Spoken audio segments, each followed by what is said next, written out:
All right, everybody, welcome back to Knights of Astera. And today's episode, or last episode, we left Dunborrow and headed down.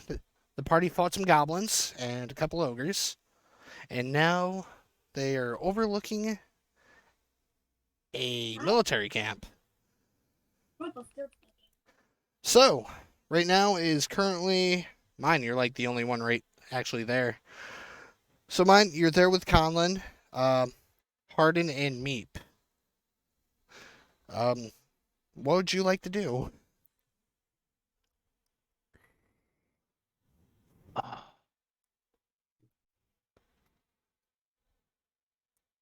You said we're at the camp or we see the camp? You see the camp. It's probably about a mile or two off. Um, well, me, Harden, guys, think we should head over and see what's going on with this war thing. Yeah, I think so too. That's common. Oh. Um, all right, yeah, let's head over that way. Um, yeah, we're gonna head over towards the war camp. Okay, so you guys hop back in your cart, get the horses to go, and takes roughly about maybe 10 minutes. You guys, 10 to 20 minutes. You guys show up at the camp. There's a bunch of tents, a few hundred. You see soldiers walking around. They're in kind of like this Greco-Roman gear, um, with the layer of green. You see like the symbol of a stag on their chest plates. They have like this what was that stuff on like Spartans heads that they had? Moments. Yeah, but it's like the stuff on the top, like the Helm, mohawks. Of yeah, the horse, the hair crest. the Yes, fringe. yeah. Yeah, crest. Yeah. That's the word I was looking for. So yeah, they have that stuff on there. How they're just walking around, and I'm gonna look for someone who looks sort of official. That kind of stands out against everyone else. okay, go ahead and roll a perception check.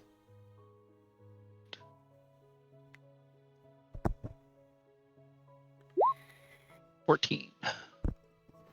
14. You see a lot, mostly basic soldiers. You see there is this kind of larger tent, kind of surrounded by all these smaller tents.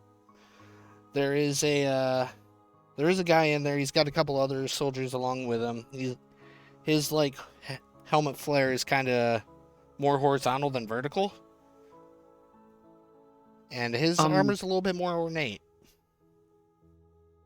I guess I'm gonna walk up to him and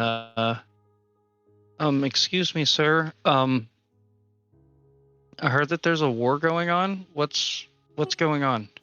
Oh, the war hasn't started yet. And by the way, how just he waits to some soldiers. They kind of start gathering. Hi, by the way, he says. So yeah, you just kind of approached this officer and just got right through.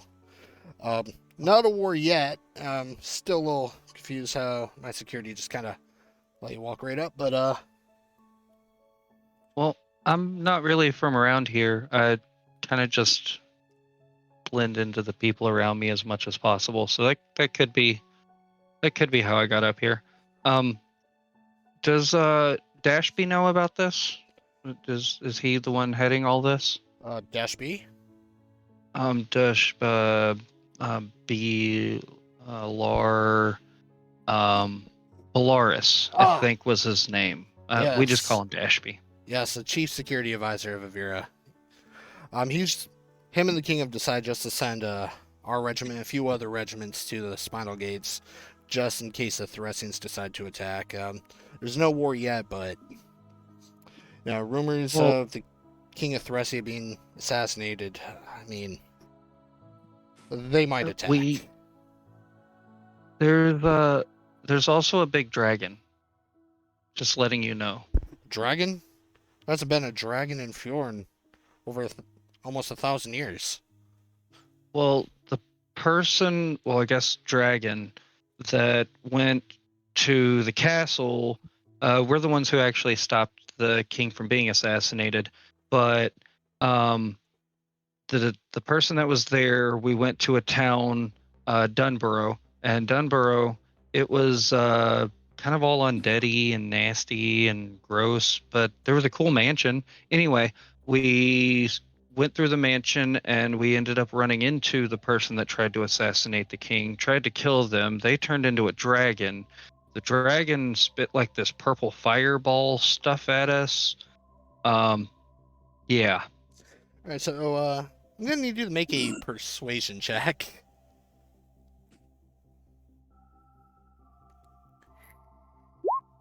15. All right, I mean, he looks kind of skeptical, but you feel like he's And mine is trying just to. rambling on all of these different things that have happened, and he doesn't know what the dragon's name was because he wasn't paying attention. All right.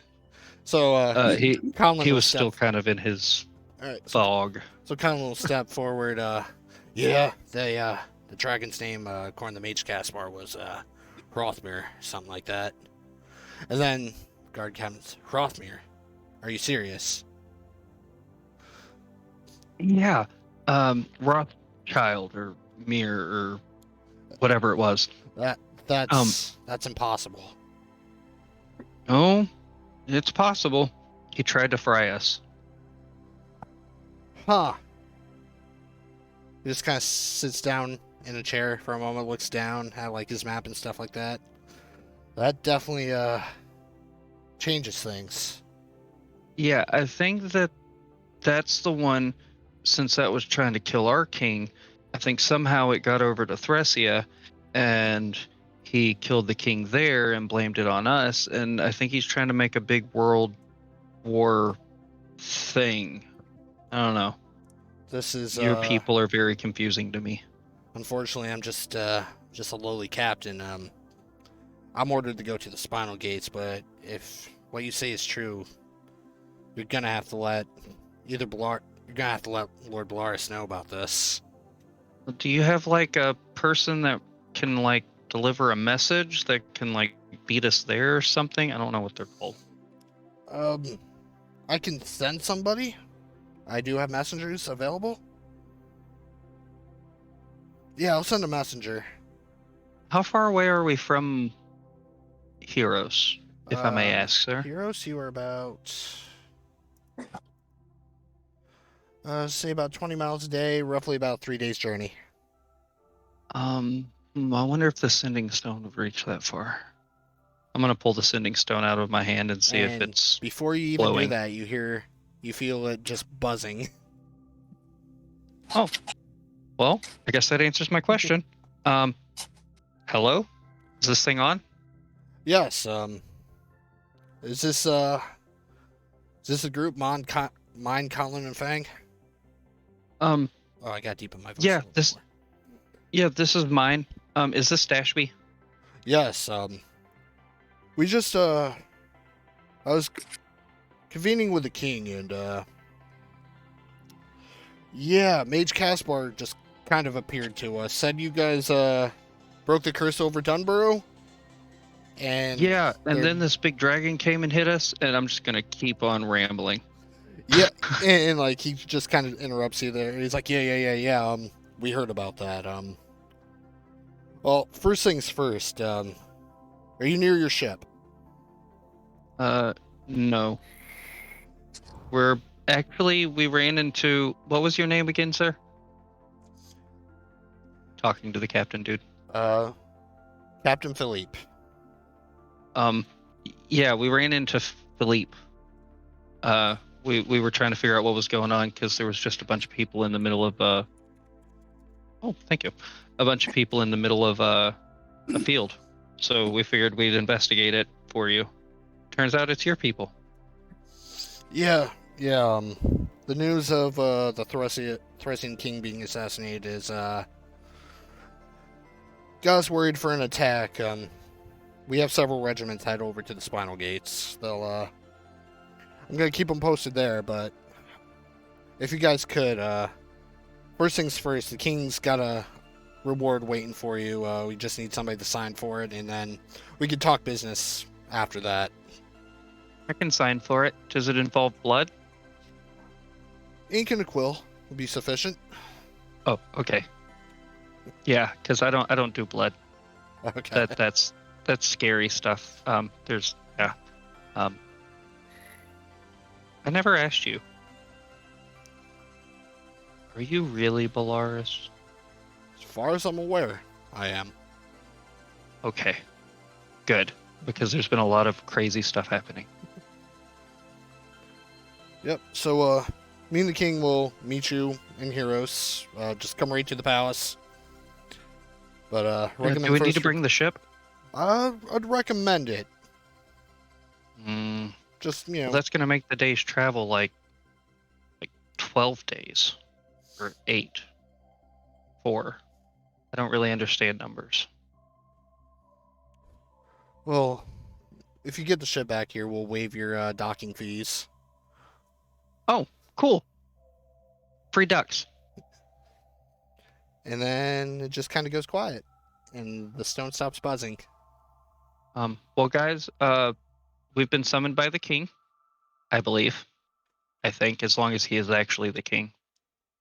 But we have to go get our ship first. They said that we get free docks. All right. The captain says, "Oh, heard you talking to somebody. Since you said dash B, I'm assuming the security advisor got a hold of you directly then." Oh, yeah. Yeah, we gotta go talk to the king. Thank you. Well, Bye. he gestures his men. My men will escort you out of the camp. You know where you're headed? We're heading back to Heroes, I believe. As long as it's still actually Heroes. Okay. So, yeah, his men escort you to the side of the camp. If you're going directly to Heroes, you're going to be taking the road east and leaving the ship in Stall. No, we told him we're going there, but we're gonna head to Stall first. Okay, so the men escort you to the west road. And for expediency's sake, a couple days pass. Let's see, what was it, a day and a half to get there? Yeah, I think it took like 2 days to get up to Dunborrow. Yes. Yeah, about a day and a half left. Alright, so yeah, it takes you guys about a day and a half to get there. Back to Stall. So let me mark that real quick. It's another day. Make sure to keep track of those for Conlen so he can do his potion thingies. Yep. Day 2 out of... Okay, so you guys arrive. It is now... Oh, shit. So, yeah, you arrive back to Stall. You see the familiar few small buildings. And, just about as you're crossing the shallow part of the river, you hear it before you see it. You just hear kind of like a shouting. You see a portal start to close. And you just hear some screaming coming from the sky as it lands in the deeper part of the river, floating and then flowing down. And flowing down the river, trying to swim, gasping for air, is a familiar friend you've met before. And Mofan arrives. I'm gonna try and catch him in the water before he flows too far into the deep stuff. Okay. So, he eventually kind of just goes down to like the shallow part, the shallow, almost kind of like land bridge, but it's just shallow water, like very slow moving rapids. He gets his feet, and Mofan, you see Mime, you see a hippo-like character, a female monk, and and Conlen. Oh my lord. Is that you? Where am I? Mofan? Yes, Where it's did you me. go? You were on the boat, and then you disappeared, but you're back. I'm so glad you're back. Yes, last I remember I was on a boat, and then everything was dark. It was so dark. Well, we're actually heading back to the boat now. We gotta head back to Heroes. The king wants to see us. He said something about a reward in docks.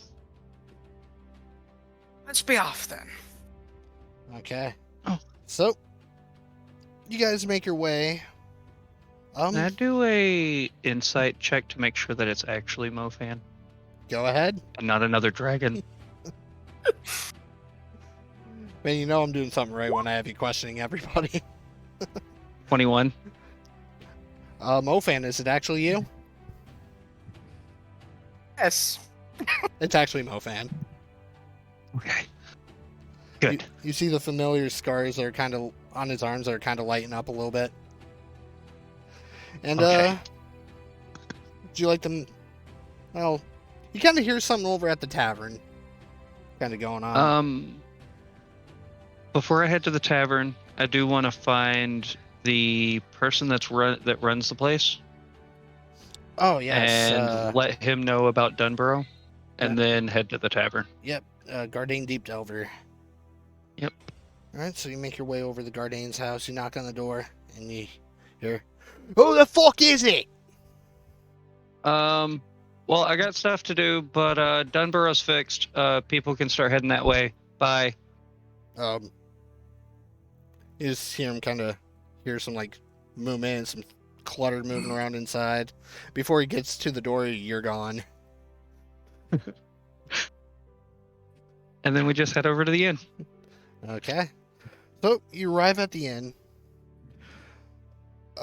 Seems to be quite a few people. It's a rather rowdy crowd today. And sitting at two separate tables, you see a Tabaxi character, kind of just sitting there, having a drink, and you also see another looks to be an Ergonasi sitting at another table, also just kind of enjoying a drink by themselves. And we'll start with Monster. Go ahead and describe your character. You see at the table, drinking from a horn, a tuxedo cat in a very elegant red coat, gold epaulets. There's a tricone hat sitting on the table. He's got white pants and a couple of rapiers that are propped up next to the table, and he's just smiling as he's watching the bard play. Question. Does he have black boots on? Yes, he does. All right, and he looks like a redcoat officer from like the 1700s. Nice. Hat and boots. And Buddy, go ahead and describe your character. So you see, she's got kind of some fair skin, but it's got a slight blue to it. Her hair is in a braid. Half of it's in a braid, the other half is down. She's wearing some leather armor. She's got a couple daggers on her belt. And you notice just kind of a little gust of wind that flows about her, rustling her hair. The bottom of her leather armor rustling with it. And she's just sitting there sipping on some water, enjoying observing everything around her. All right. So, mine, you see these two interesting characters that seem to stick out from the normal crowd. Okay. And you see a human man kind of go up to the Tabaxi.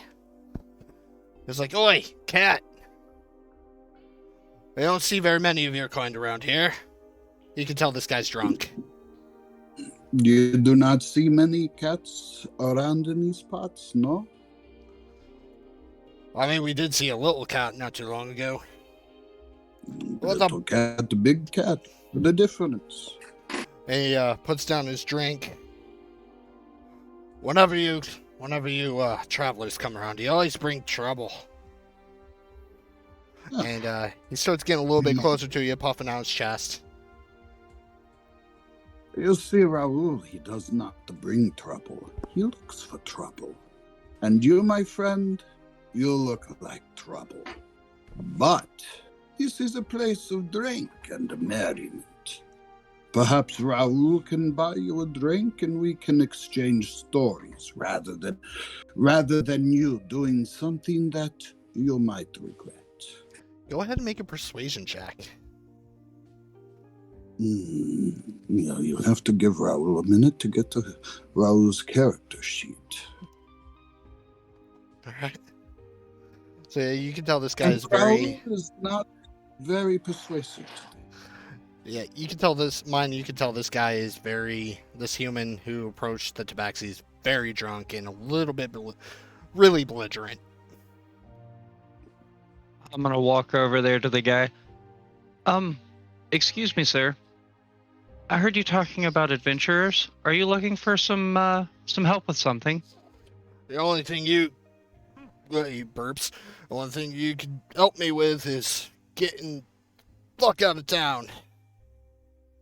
I'm gonna immediately burst my wings out and go into calm rage mode and have everything, all the colors on me turn that bluish gold and red, bright fiery red. Go ahead. Excuse me, sir. You may want to go take a rest. Go ahead and roll an intimidation Especially- check. Let me ask you this, yes.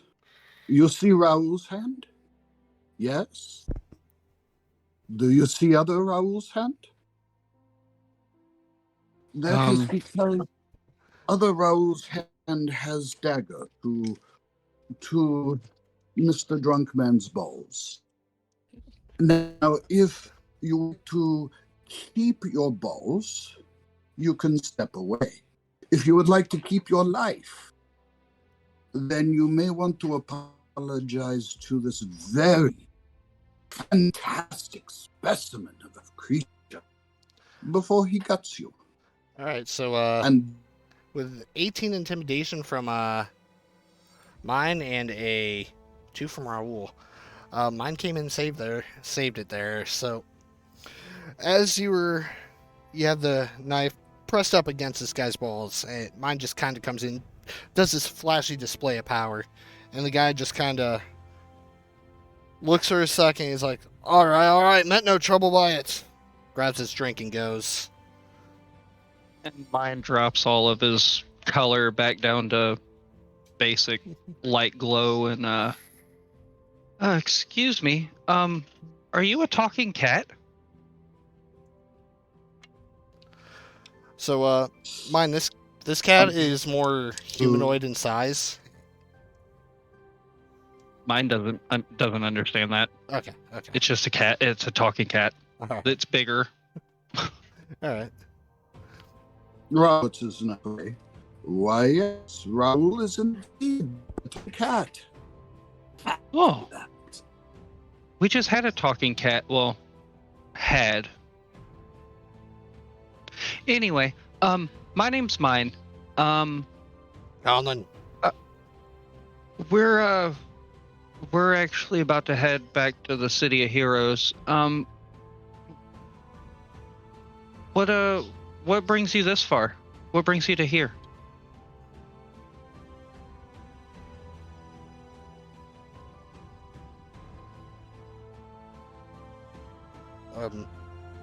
I think it.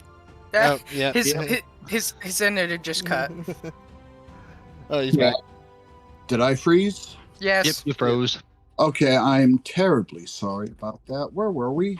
I believe you were about to explain why you were here. Yeah, Oh. mine. He was like, well, we had a talking cat friend, but what brings you here? And Raoul puts his dagger into the table, which you guys didn't see because I didn't have my camera on. Anywho, Raoul is a bit of a traveling blade. What is word?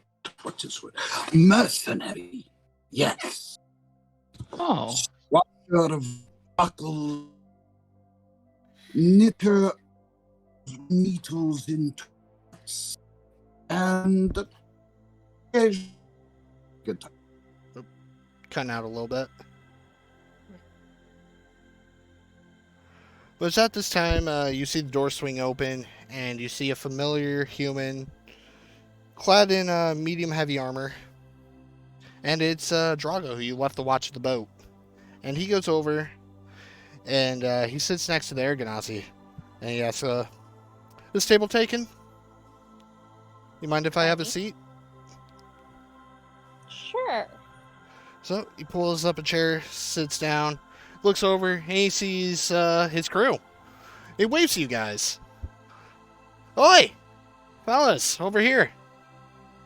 Oh, sorry, Mr. Ryle. But, I gotta go save that lady from that guy. He's, yeah. It'll be fine. But hang out, because I may know some work for you. Wine is good. All right. And then I'm gonna head over there. Oh, another drink. The bartender comes over, pours you another drink, and then goes back behind the bar. Excuse me, miss. Is this guy bothering you? He's sitting at my table. Oh, Yes. well, Miss Drago, I haven't why seen are you you guys bothering this young lady? Oh, I just, I saw somebody sitting alone. They look like they have the look of an adventurer. Just seeing what they're up to. You guys have been gone for a few days. It's been kind of lonely, a little bit boring. How's the ship? Ship's good. Ship's good. We ready to travel anytime soon? I mean, Yeah, we're actually gonna head back to Heroes soon. oh, thank gods. Thank the gods. But I was talking to a cat over there, and he said that he was looking for some fun. I think that was. Yeah. That's what I got out of it. So he's looking over at you and Conlen. Meep and Harden kind of. Well, they didn't really enter the tavern. They're just kind of chilling outside. But he's looking over. Where's Captain Fang? And where's That's a story for the boat. Fluffles? That's gonna be a story for the boat. Oh. They're not gonna be joining us. Oh, Mofan, you've returned. Haven't seen you in a minute. You Hello, disappeared on Java. us. Yes, I was pulled into a different dimension on the boat. Don't ask. Huh. He just kind of looks blank face like, man, some shit's happening. So, he's like, well, in that case, I suppose, I'll go grab some provisions and stuff for the journey back and, meet you back on the boat.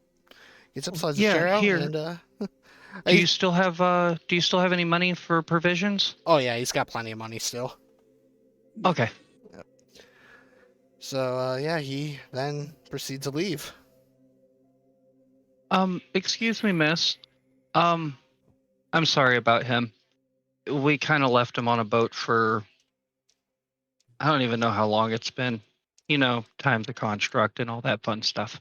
But what brings you to this part of the island? I just travel looking for work. Well, we're gonna go talk to the king soon. I'm sure he has some work for us if you'd like to join. The king, you say? Yeah. He's a really nice guy, and Dashby, he's kind of our middleman. And mine looks very awkwardly trying to look cool. Yes, I can. No funny business. I can't make a promise about that. It seems like anywhere we go, there's some type of funny business happening. There was a person that turned into a dragon, and then the dragon tried to kill us, and then...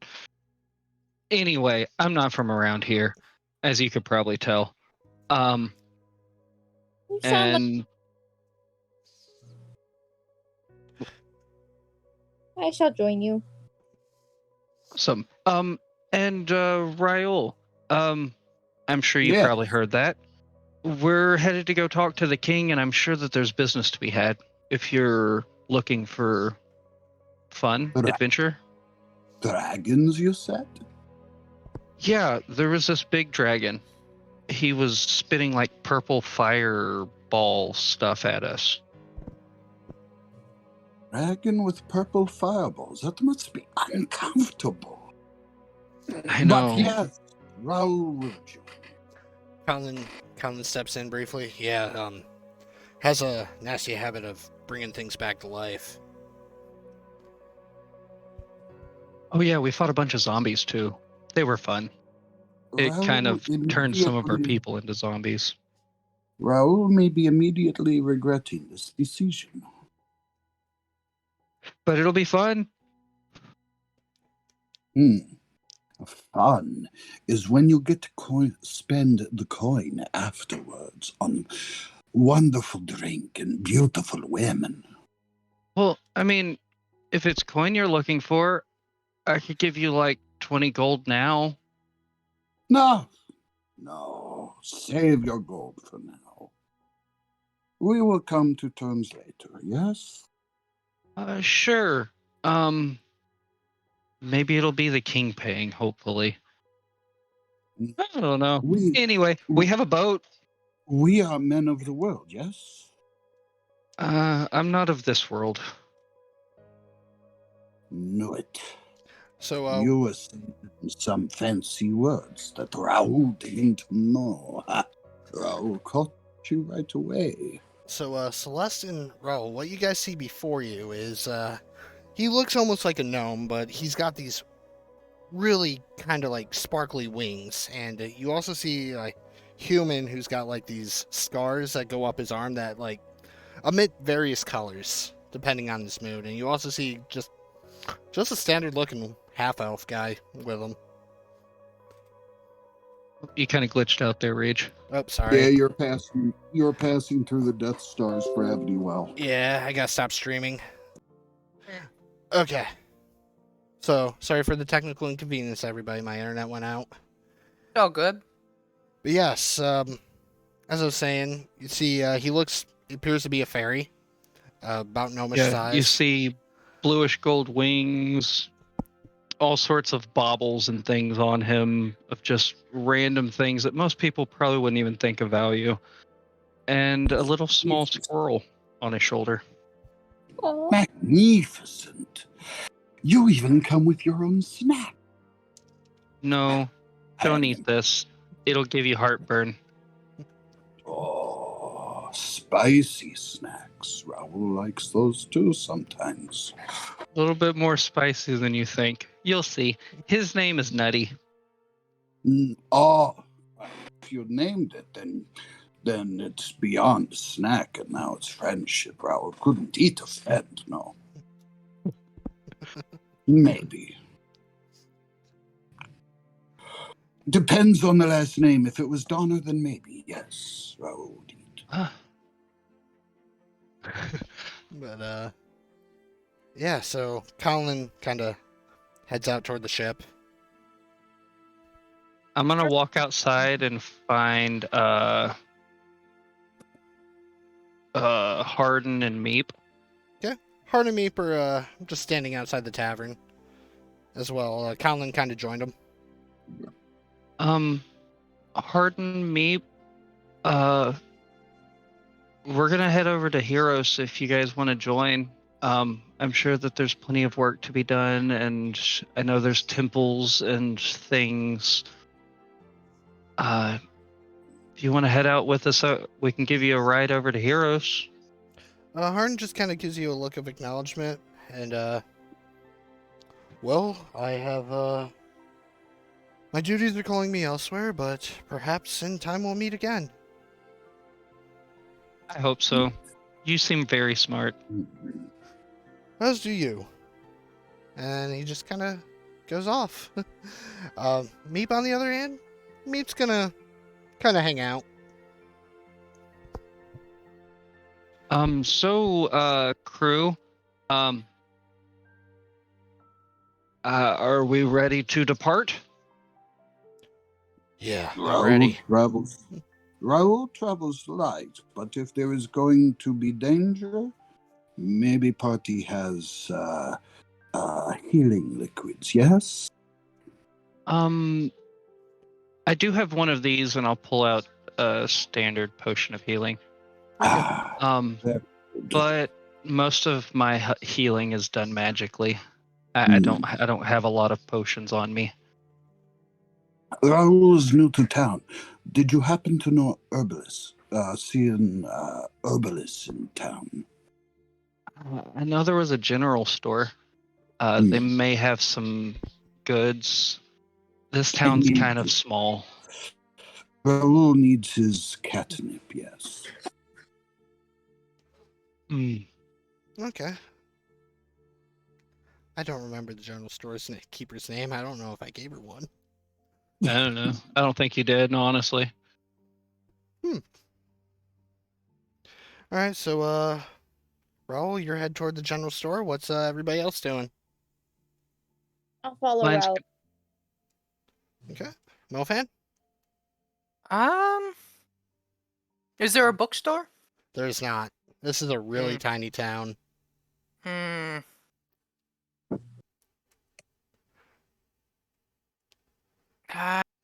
Lord. Oh, somebody's smoking the reefer. I can smell it. I'm heading to the I am, but I'm not. I don't know where you're at. New York. Yeah, I'm gonna head to the general store as well. I ain't sharing my catnip. Yeah, no. same. Okay. Everyone's going to the general store. Okay, Conlen will head to the ship. Make sure it's ship-shaped, Conlen, Yeah, gotcha. not a square or a circle. Preferably boat shaped. See, Raoul knows boats, and if it is not boat shaped, Raoul will tell. He's already gone. But yeah, you guys head over to the general store. It's just this. Fucking cat strolls through town, and no one pays attention. So you guys head over to the general store. It's the small wooden building. It's got like this kind of wooden paneling on the roof, small chimney. Until it's both a store and a house. You guys enter, and it's just a probably about middle-aged dwarven woman there. How can I help you? Raoul requires 3 things. First, not a requirement, but how do you do, madam? I am sorry, I didn't understand that last part. Raoul has 3 requirements, but first, how do you do, madam? Oh, I do fairly well. It's a nice day out. You know, the autumn's approaching rather quickly. It'll be winter here soon, so everybody's stocking up. I have a few requirements. 1, do you have any catnip? Preferably dried. Catnip, I'm afraid we don't have any of that, but got some other things. Something that will help take the edge off of Raoul's old wounds. I mean, we have some tobacco that we grow locally here, if you'd like that. That'll work. And It's do you gonna be have 1 silver for a small, probably about 3-ounce pouch, or 5-ounce pouch Mine for 1 just- silver. Mine just puts a silver up there. All right. And do you have any fresh cut flowers? You need flowers. Mine kind of chimes up. If you need flowers, here.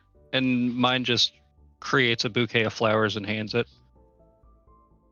But Raoul was going to pay according to woman. I mean, we are in a place of business to undercut the lady would be very disrespectful. So she's got a small grin on her face. She's like, well, we don't sell flowers, but that little lad over there, well, he obviously can make them, and we have plenty growing outside that you're more than welcome to take. Much appreciated. Oh, if you want some My flowers to sell here, and I'll create like a bouquet of the bluish gold roses. and hand it to her. I appreciate it, little one, but there's not much of a market around here for that. I'll buy them. All right, I guess. She grabs the flowers from mine and 5 copper, I guess. 5 copper. Let's see. Box of coin. 10. Don't worry, I got it. Oh, much appreciated. Now Raoul owes you 50. Nah, it's just money. Just money. Raoul's starting to like you. All right, Right. but I'm sorry. Raoul thinks we will be friends. You're not a dragon, are you? Raoul will neither confirm nor deny that Raoul is a dragon. However, Raoul knows a dragon. Mine is writing in his book. A great ancient silver worm. Marcavius Masset, son of Marset and Antui, who is the son of Draconis, some kind of dragon god, according to lore once heard by Raoul. Raoul may be dragon ? So, Mofan and Celeste, would you guys like to buy anything from the general store?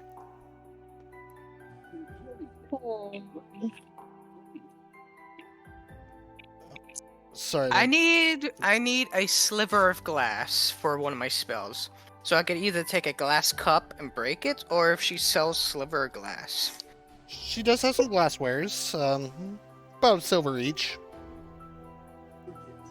Like a piece of glass though? Oh, she just has glassware, like cups, bowls. Here, Mofan, and I break a glass. Here's a sliver, Oi! and I give her I'll give her a silver. Gives you kind of like a look. Pockets the money. Little winged fellow, what was your name again? Oh, I'm mine. Mine? Mine. Yeah, mine. Mine. No, not yours, mine. Can I call you Bruce, just to keep it clear? I like mine. It was a family name. Very well, whatever you like. Alright. So, There's one more thing I needed. Damn, what was it? Alright, in the meantime, Celeste, I didn't hear if you need anything from the store or not. I'm just following. Okay. Alright, Mofan, she looks over at you. You with the weird scar stuff. You look like you need something. Something else. And she shoots a glare over at mine. I look at mine. Don't you dare break anything. What is wrong with breaking things if coin is paid? No? Pay for it first, Raoul. Then you break. Raoul looks around and spots the nearest glass vase and puts his hand up next to it, looking right at whoever said, if you break it, you buy it, and just taps it off of the... Well, before you do that, suddenly, like, 4 doors come out from the back, 3 gnomes come in, and 2 humans, all with crossbows aimed directly at you. Raoul was just admiring fine piece. Yeah. The piece. Human, not take joke. Oh, yo, actually, I got one here. Does she have a diamond worth at least 50 gold? What, do I look like, a jeweler? I need that badly. No, I don't have a diamond. You guys come in here. I thought you were just buying stuff, but you're breaking things and stuff. Well, do you know who would have a diamond? You're probably in fucking Heroes. Everybody get out! Oh, here, ma'am, for your troubles, and I'll hand her 5 gold Well, thank you, to lad. pay for everything. Well, thank you, lad. Don't break anything else. Walk out. I'm gonna knock something off the shelf. Oh, sorry. 2 more gold. That was Raoul's line. Just kind of gives you like a little dwarven growl. 2-bit hack. Please leave. As the others who kind of came in the store to back her up start kind of forming a wall, trying to push you guys out. Excuse me, gentlemen. As we get to the doorstop, I just scratch my feet and keep walking. Okay. The door just slams hard behind you guys. I could have just bought her shop. It'd probably be easier. Raoul is terribly sorry if there's any loss of reputation. It's just things. Mm. You hear the door lock, and you just hear like her complaining the whole time behind that door. Mm. Yeah, my Probably- bachelor's always causing trouble around here. It's just, and your kind of voice disappeared deeper into the store. She made 6 gold on like 3 silvers worth of stuff. She'll be fine. And I'll walk back to the boat. Hey, I got some glass out of that. One of my spells needs it. All right. Where is our new companion, Celeste, I think her name was? Hello? Raoul plucks a rose out of the bouquet. For you, my dear. And hands it to her. Kind of give you a little weird glance at taken. Raoul is a gentleman, yes. Always gentleman first. Gentle cat. Raoul's not a man, Raoul's cat. As we're walking back to the boat, mine's gonna turn to Celeste. So I know he does stuff with knives and stuff. What do you do? Well, I am. I can. What? I'm trying to find my spells. I can control flames. I can levitate. I have misty step. Oh, so you can control flames, and mine's just gonna produce a flame in his hand. Yes. I'm a little bit of a firebug. Raoul takes a few steps away from the people playing with fire. I want to use Druidcraft, and I want to get the faint smell of skunk. I want to put it right around Raoul. Okay. So yeah, you use Druidcraft, and Raoul, you just get this intense burning sensation in your nose. And then I look at mine and go, I can do that too. Wait for him. Oh. Raoul walks over to Celeste, grabs the rose, and puts it back in the bouquet. No flowers for you. You took my rose. It was. Don't worry, and mine produces another rose and hands it to her. I'm gonna put it back If you can make a smell, you can make a rose. That's true. I can make a rose. He took my rose. You're not being ladylike. Raoul was trying to be gentlemanly, showing kindness and consideration for the fair agenda. But you made Raoul smell like skunk. So at you, Oh, did you cut out? Believe it did. Okay. Yeah. So we'll say you guys make your way back to the ship. Conlen's at the helm. Drago's dealing with the sail, because it's a single sail sloop. Very small, perfect for the river, horrible for the open ocean. You guys ready? I'm gonna use my Druidcraft, and I want to look at the weather for the next 24 hours. It's going to be a little cool. Clear mostly. There's going to be some good wind that's heading eastward. It is autumn, the beginning of autumn. So it's a little, well, probably about mid-autumn. It's the equivalent of October here. It's pretty chilly. But Okay. it's going to be clear. For at least the next few days. Nice. What does kind- the captain need any help with the rigging? I got it. Me and Drago got this. Fang showed us a lot when he was still around. You're kind of going robotic again. Dude, I'm gonna have to kick some people off my internet. They're not gonna be happy about it. It happens. Yeah. But is it back? Is it normal? Mm, You're Yeah, about it's getting 4 there. by 5. Okay. So, yeah, as I was saying, you guys make your way back to the ship. Conlen says, me and Drago got this. Fang showed us a lot when he was still around. As we're walking the ship, are there any pebbles anywhere? There's plenty.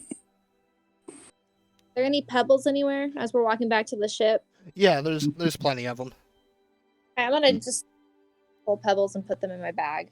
Okay. is there?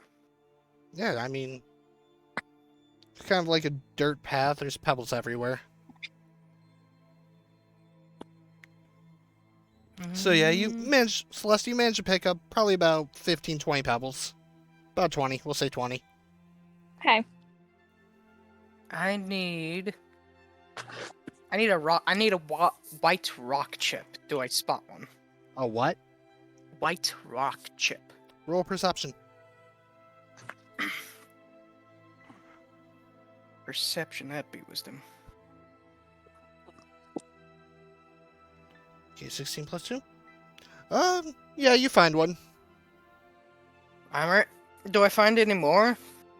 You just find one. Just the one? I'll pick it up then. Alright. Alright, so that's 2 of my spells prepared then. I think I'm good for today. On that.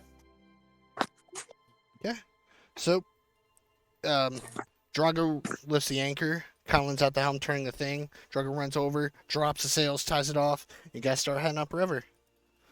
And for expediency's sake,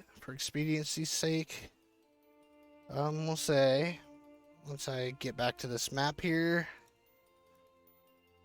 Okay, from here to Heroes is about 8 miles, traveling about 40 miles a day on ship. You guys, 2 days go by. So if anybody'd like to do any role play for those 2 days, I just have to mark this down. Other night, lowlands away. No. All right, so a couple days pass as you guys get closer to the City of Heroes. Those of you who haven't been here yet, first thing you notice is this really large lake at the end of the river. You see these big marble walls, big marble buildings. There's 2 islands kind of like in this lake as the river's entering. One has a really big marble tower, which is the royal palace. The other island has like a pair of stone feet that stand roughly about 30 feet tall. And you see kind of like some on the island and the rest in the lake. This collapsed colossus that used to stand tall over the city, well over 100 feet high. It's no longer standing anymore.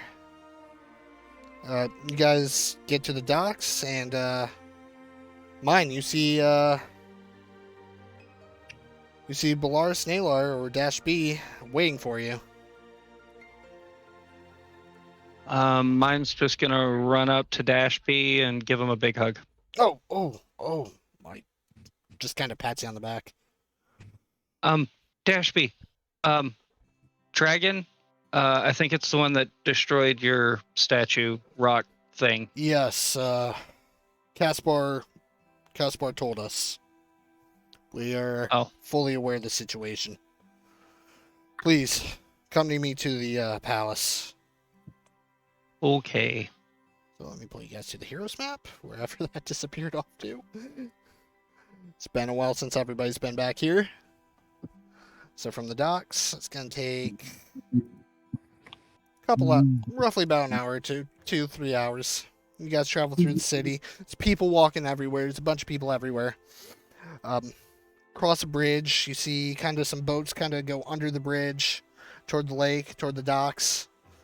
You see these marble and wooden buildings. Once you reach the other side, everything looks much more ornate on the northern side of the shores. of this river and on the lake. Walk through some streets, pass by a bunch of people, and you eventually end up to a bridge that leads directly to this other island with this massive tower. You walk across the bridge. You see, sun's pretty high in the sky at this point. You see the blue turquoise waters of the lake underneath the bridge. You see these orange, yellow, red leaves surrounding this tower on all these trees. You get up to the tower itself eventually. Balaris opens the door, and you're in a throne room. And there, sitting on the throne, is the king. Ah! I haven't seen you guys. Oh, it's been a minute. How's your adventures been? Raoul takes off his hat. Your Majesty. Ah, you're new to the group. Tell me, Yeah. what happened to the orc? Well, they kind of died. Oh. Just kind of looks for a second. Oh. Well, Well, I'm sorry for your mean- loss. one got eat by a mimic, and then the orc tried to run after the cat, and then I prayed, and we ended up in the inn, and they were both back alive, but there was something wrong with them, and I just go into the whole story of the pearl and the everything. Okay, so it takes roughly about 20 minutes to convey all this, and King's looking. You tell him about the dragon? Yes. I tell him about everything. He's looking down. He's very serious, got his hand on his chin, kind of stroking his beard. Well, this is very dire news indeed.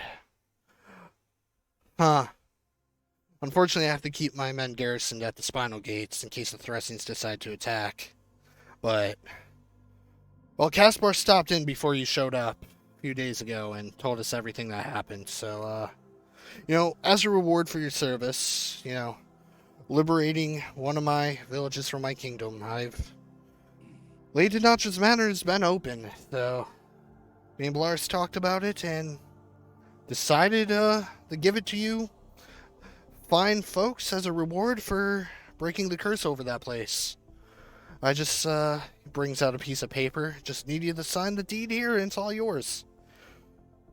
Oh. I mean, I can sign the deed, I guess. Yeah, Balaris kind of pulls out pen or feather and some ink. Mine. Wait. He looks You over. didn't- He looks over at the newcomers. You didn't read the deed. It's just a deed to a manor. Mm. No strings attached. And I try and rip the corner of the paper just a little bit. He kind of looks at it and is like, shrugs his shoulders. Well, you sign it. Does it rip? Just the corner. Okay, it does rip. Okay. He grabs some sealing wax, pours a little bit on there, takes a stamp, stamps it. Oh, by the order of me, the king of Havira, I grant you former Lady Dontra's Manor. And may it serve you long as at least a base of operations. However, if you guys go on any further adventures, I do recommend hiring maybe a housekeeper or two to keep the place in order while you are gone. Those thrusting style homes generally don't handle well without upkeep for long periods of time. But go on, go to your new home, and we'll convene in roughly 2 days. Me and Balaris have some things to talk about, and yeah, just go on, enjoy the city, enjoy your new home, and we'll meet here in about 2 days. Do you have any possible leads for work or anything, or do we just need to go to the Adventurers Guild? Because if we're gonna hire a maid, we gotta have money. He just kind of, you're right. Hands you a sack of about 100 gold. That's for any hirelings you need. And consider it, you know what, 500 gold. Pulls a 100 gold sack back, pulls out a bigger one with 500 gold pieces. Consider that part of the reward. Oh, cool. Guys, we can get beds. But you have a house. Why rent one? Well, the house needs beds. Oh, we left all the furniture in there. Should be fine. Free beds, guys.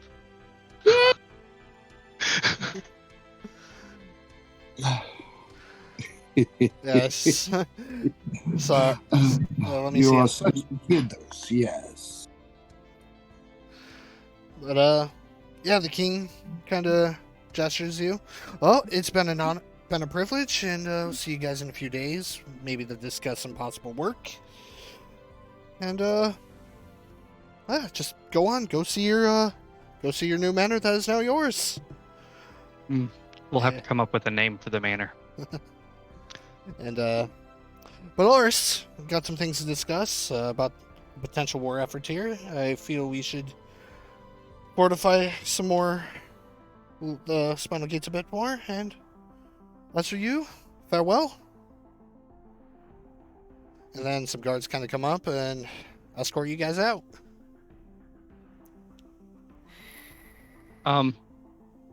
Guys, I've never had a house before. Not like this. Most of our houses are like small. Never lived in a manor before? No? I mean, I lived in I kind of grew up around a palace before, but I don't really. Things are different in this world. Yes, very. What do Yes, very different indeed from what you're probably used to. Maybe I can put a tree in it. Do trees belong in manors? Perhaps tree can be planted just outside the manor, so not to damage the manor's interior. Or, depending on how big the manor is, perhaps if there's a grand ballroom or entryway, lobby, something, perhaps we can work on it there. But trees, of course, need light, water, yes. Some trees. Let us first see property, yes, and then we can plan. Sure. We're gonna head to the house. Okay, so it'll take you roughly about an hour to get there. It's just on the outskirts of town. And mine, you're going to be very familiar with this manor, as you were here before.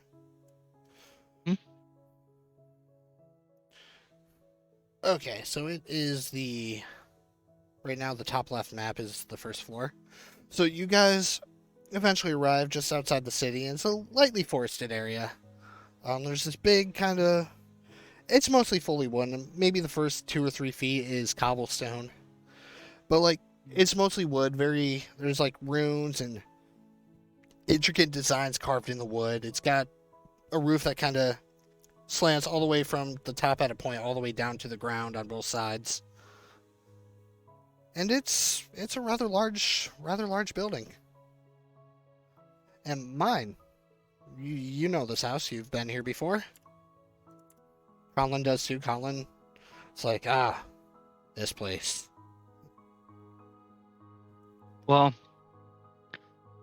I bet Fang would really like to see this. Yeah. Yeah, I miss him too. It's almost like he's still here. Almost. He's in a better place. Yeah, sometimes I feel him right next to me. All right, guys. People are weird. And yeah, drag your guys. Well, you don't know the half of it. Oh, in the meantime, while this is all going on, Me kind of headed over to the Adventurers Guild to get a little drunk. Booze. Well, if my memory serves correct, there's going to be some cleanup that'll have to happen. Oh boy. Yeah, our friend threw a suit of armor into a piano and crushed it. Oh, lovely. I forgot all about that. Mm. I think I might have also caught some stuff on fire. I don't remember. Anyway, this is the home now. So go explore. Pick out your room. All right, and Bunny, if you could, can we get you in the roll 20 here so you can see the map? Yes. What do I need to do? All right, sent you a campaign link, I think. Let me just double check that. If not, I can send you another one. It's the roll 21. Yep. Yeah, I sent it up on the 27th.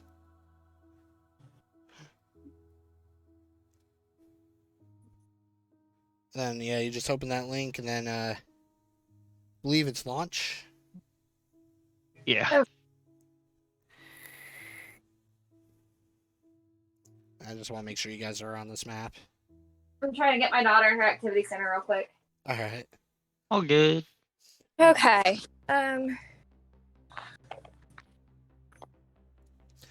If not, I can send you another link if that'd be easier. I'm in. Okay.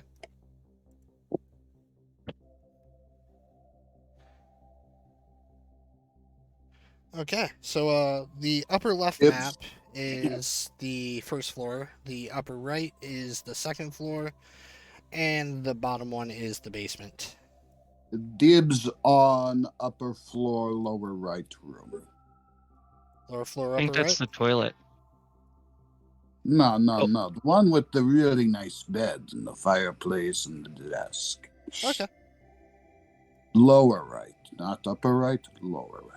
This one? There. Oh, that's left. This one. Lower left. Raoul's other right. To be fair, this world does work backwards. Sun rises in the west and sets in the east. Rotates. What do you Opposite. expect? Raoul is a cat. He has paws with magnificent claws. The right is for scratching, the left is for slapping. Colin If I claims remember dibs correct- on this one.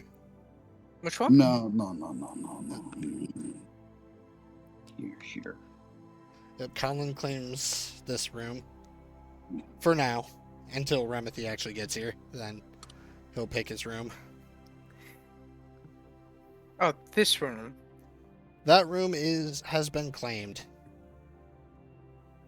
Is it? Who has that room? No, he won the lower right one, that's right. So this room has not been claimed.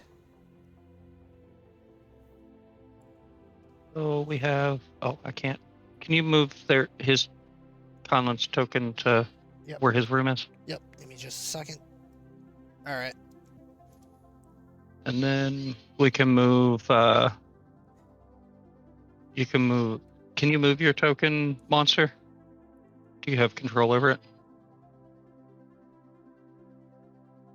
So, what you guys gotta do to move your token is just kind of click and drag it. You guys should be able to, but if not, just point where you want me to put it.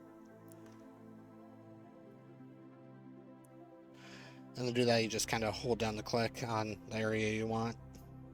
I'm having issues getting Roll20 to work for me. Crap, alright. Wait, there's a room with a piano? No, that's a desk. Oh, right here. Yeah, that's a bed.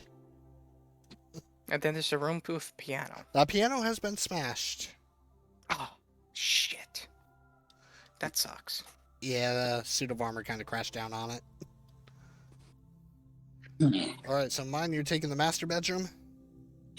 I'm gonna take this bedroom as long as if nobody else wants it. I don't care. Okay. It's closest to the kitchen. Okay, so Celeste, there are 2 single bedrooms still upstairs available. There is a room Wait, with... is this the study? That's a study, yes. There's nowhere to sleep though. It's a study. Well, I could technically rest my head on the desk. Yeah, you could. Alright, Mofan has made his decision. He's got the study. Okay. And Celeste, so there's two bedrooms with two single beds. They're roughly queen size. Then there is a bedroom with two twin beds. One with a full bed would be great. A single bed. I'd say this one would be the better one because it has dresser and everything in it. Okay. And alright, so everybody has their bedrooms that they claimed? Mm-hmm. Okay. Mhm. As long as Wasn't the this a Moffan secret doesn't room? mind sharing. Well, there's still this bedroom over here that has not been claimed. Which one? Hold on. Oh, that one? Yep. I guess Mofan will claim that one and the the freaking study. The study's a common area. Yeah, stays a common area. So on the first floor, you guys have kind of like the entry. You have like a regular kind of mudroom hall, where like jackets and stuff are hung out, boots and all that. You have a big kind of main hall. It's got kind of like this half circle kind of stairs that kind of go wrap around, and then a landing, then another stairway that goes up to the second floor. You have a kitchen on the first floor. You have a dining room on the first floor. In the kitchen, there is a trapdoor that goes down to the basement. In the basement, there's a training area right in the middle. There's plenty of crates and barrels for storage. There's a blacksmithing area. And mine and Conlen are the only ones who know about the other room. Upstairs, it's mainly just several bedrooms, a common area on the balcony, and 2 bathrooms.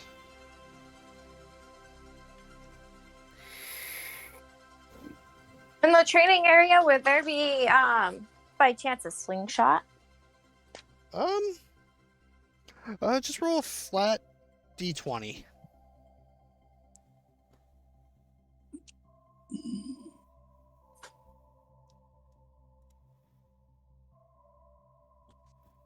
Did it come through? Do you have the Beyond 20 extension? It's should come through the Avir bot on the dice rolls. But Oh, we were yeah. having with it last time. Hold on. Oh, Let's did you see. join the D&D campaign? I did. Okay. So yeah, that should Because come my- through. So I've already rolled. It was an 8. Okay. 8, there is... You don't see a slingshot, unfortunately. You do see, there's like a kind of dulled battle axe, there's some dulled swords, some dulled daggers. Okay. These are all, like, training weapons. They've been intentionally kind of, like, dulled down so they don't cause, like, any real injury. Okay. Well, as you You're guys... looking for a sling. Make sure I have it. Yeah. I'll Yes. just give you my sling So, because I don't use it. Oh, here's a gold. You can keep your money. Oh, thank you. Add that to my inventory. So, as you guys explore your new manor and get comfortable, the evening sets in. The night begins to fall. And, tonight, it starts out as just a low kind of, you hear some light tapping on the roof, then you realize it's raining outside, followed by the occasional roll of thunder. Good thing Okay. we have plenty of firewood with the broken piano. Yes. Broken piano.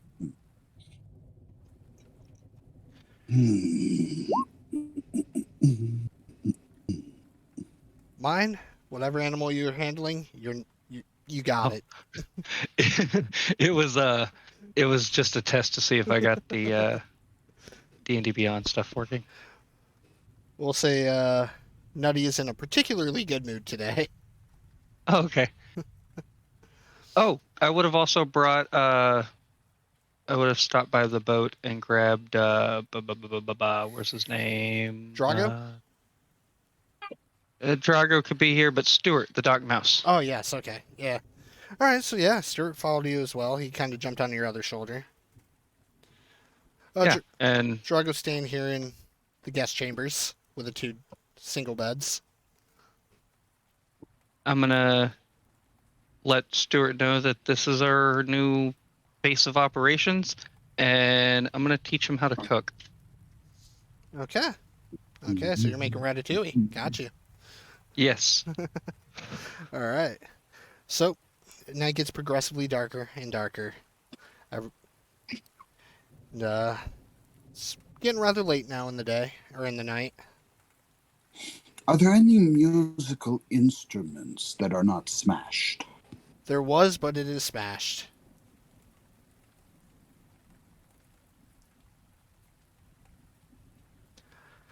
Just a piano, yes. Yep. Let me get rid of all the Fog of War stuff here.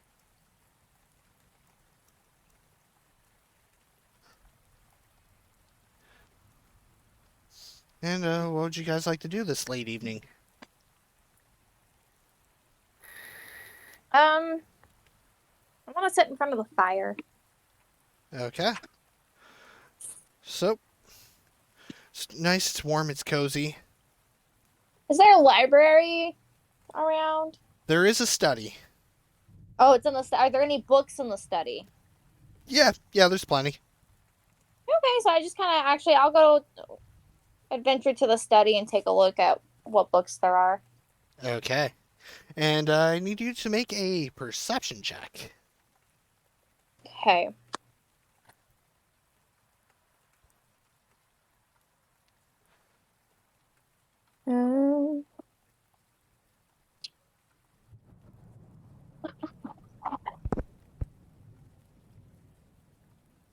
Ouch.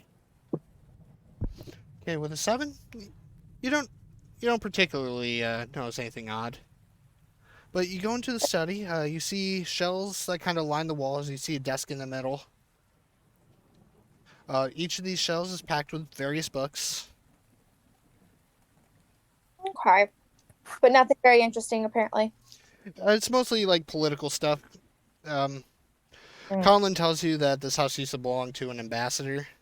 And so it's mostly like political stuff, geopolitical, geography, just various things that an ambassador would have, Iverian law, all of that. Mm. Political person. I hate. I'm out here. All right, and what would everybody else like to be doing? Raoul's going to build a nice fire in his fireplace and sharpen his rapiers and blades. Okay, Raoul, I need you to make a perception check. Perception check. Raoul makes his eyes go this way and that, and rolls a 13. 13. Okay, you swear out of the corner of your eye. You just saw something, just really quickly, just out of the corner of your eye. Just swear you've seen movement, but when you look over, there's nothing there.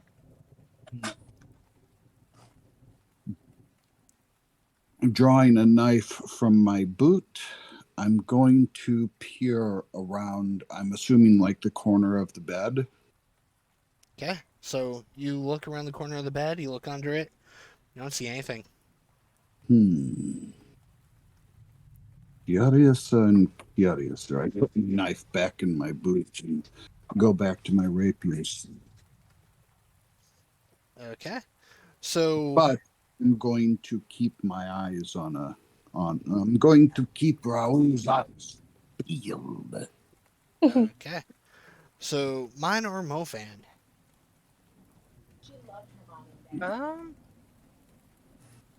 Mine. Okay, mine. Mine's actually gonna go to the kitchen, and he's gonna start he's gonna get a pot of water boiling, and then he's gonna head downstairs. Okay. So mine, during your travel from your bedroom to the kitchen and then downstairs, make a perception check.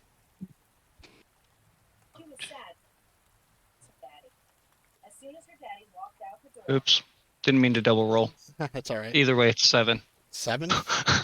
Everything seems pretty normal today. Oh, nice. The kitchen's still Doubly there. so. All I'd right. also go to the kitchen, see if there's any food or drinks still there. Yep.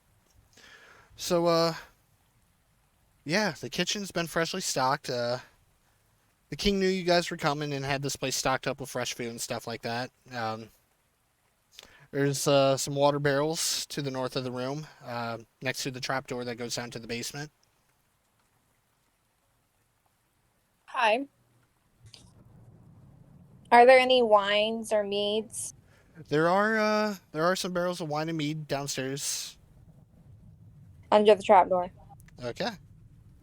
Okay, I guess I'll go down there. I'm gonna take a cup and I'm gonna go down there and just get me a cup of wine. Okay. So yeah, coming down here, it's a big open stone chamber with stone floors. There's a big circular rug in the middle. That's pretty heavily padded. It's meant for your training and stuff. Over in the northeastern corner, you see several barrels. Some have taps in them, and those are the wine and mead barrels. Is there any indication on the barrels of which one's wine and which one's mead? Yes. Okay. I would like to pour a glass of wine, please. Okay, so you fill up your glass, and it's filled with this nice crimson red wine. I'm gonna go back upstairs to the fire, and I'm just gonna sit there with my glass of wine. Okay. So on your journey back, go ahead and roll a perception check. That'll be a 17.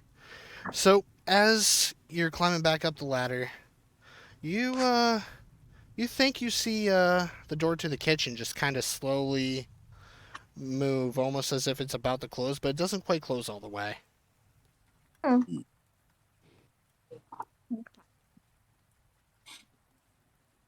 Who's coming upstairs so softly?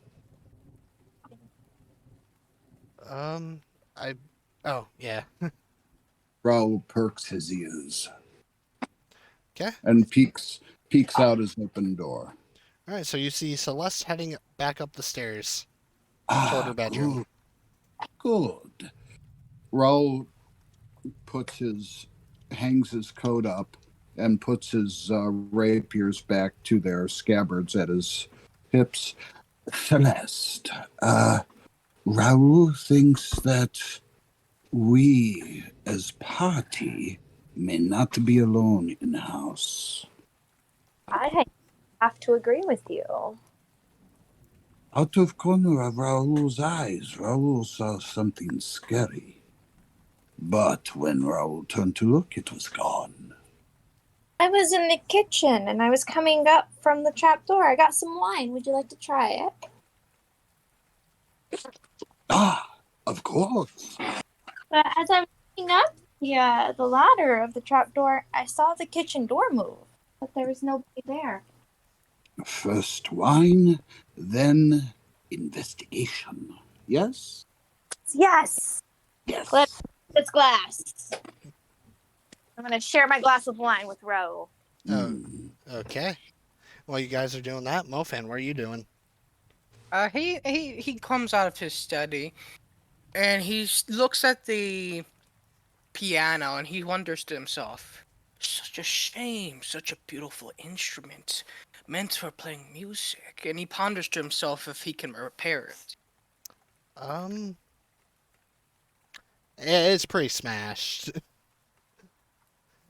You can tell just by the look of it that somebody, probably an orc pirate, took a big heavy suit of animated armor and smashed it right through it.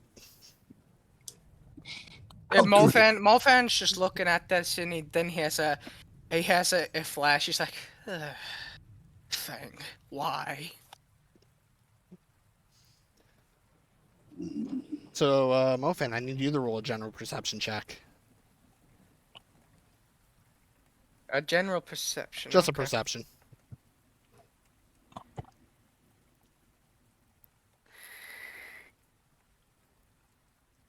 Hey! 16. Okay. So, you're looking at this piano, and you swear you hear footsteps running quickly behind you. Mm. Can I oh.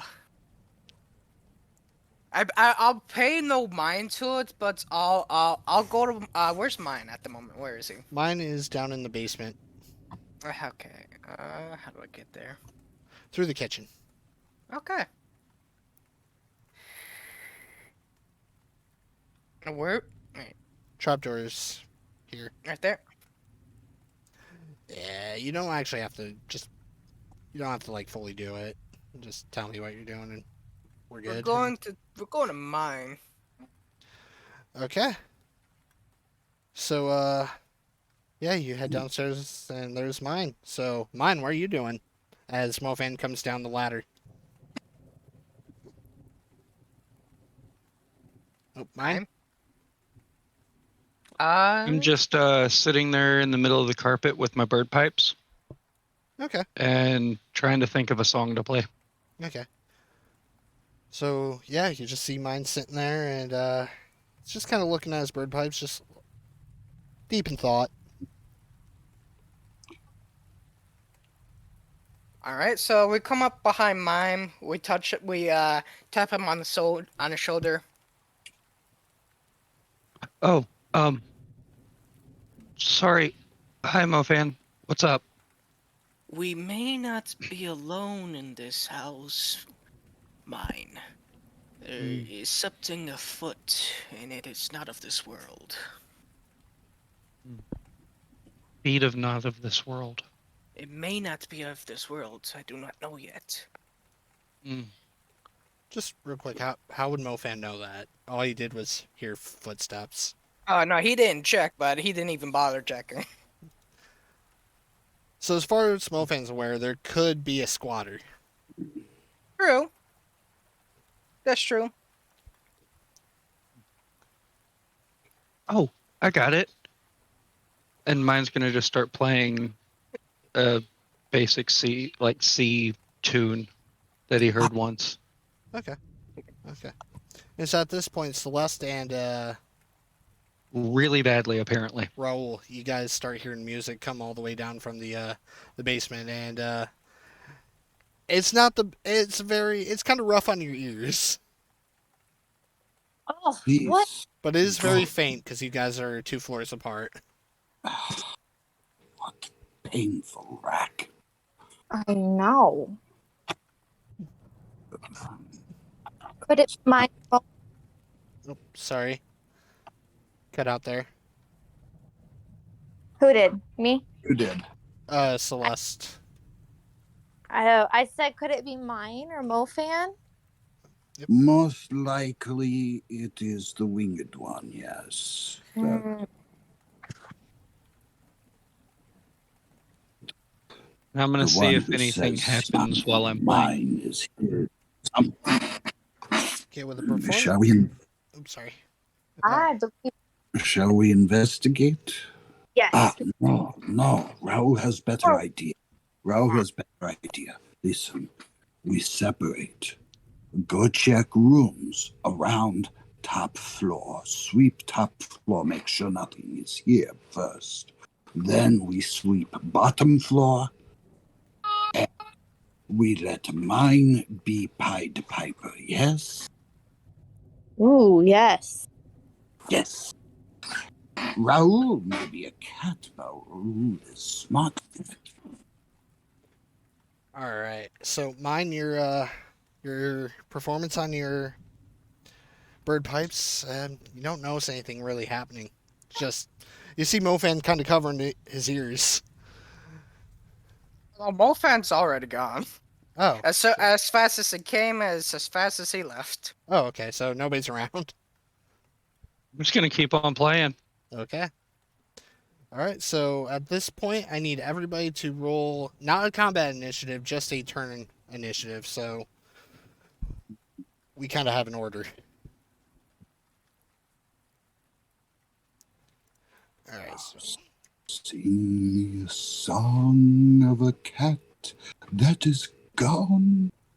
Say, could that all right, cat and be I? so yes, need everybody to make their initiative rolls. Again, this isn't for combat. This is just a combat, not a combat, turn-based roll. Oh, he sailed for a day over the sea. You guys hear me all right, or is my thing cutting out again? I hear you 5 by 5. You're good. Okay. Mofan? Roll. I can hear you.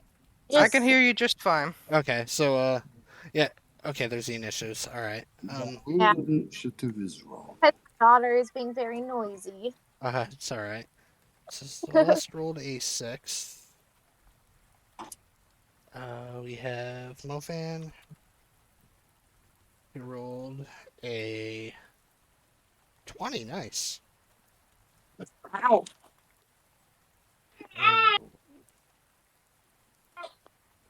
Raul rolled a 5. Okay, so top of the order. Mofan, you are back in...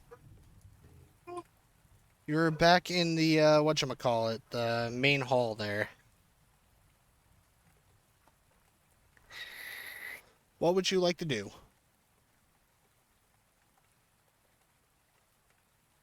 Mofan? Sorry about that. Mofan. I'm right here. I was interrupted by my cat. So, Very it's... good excuse. It's your turn, and you're in the main hall. I'm in the piano room. How dare you? That's the main hall. Okay, what happened? It's just a turn order to kind of Okay. get some organization to the investigation. Oh, well, that's actually what Mofan was gonna do. So, Mofan was gonna see if he could locate see if he could find any, what is it? Evidence of footsteps that were left behind from what he heard. Roll an investigation. Okay. If not, okay. Oh, that's terrible. I even have a +3 on that, though. You don't see anything out of the ordinary. You just see floor. So we'll go to Celeste. Celeste, you are currently just at the top of the balcony on the second floor. You have several rooms. You have 2 rooms to your west, 2 rooms to your south, and 2 rooms to your east. I'm gonna start with the closest room to me. Okay, so east or west? East. East, okay.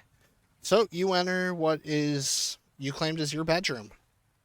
Okay. All right, and I would like to investigate, see if there's any little footprints or footsteps I'm hearing or any signs that someone's been in the room before me. okay, go ahead and roll a investigation check.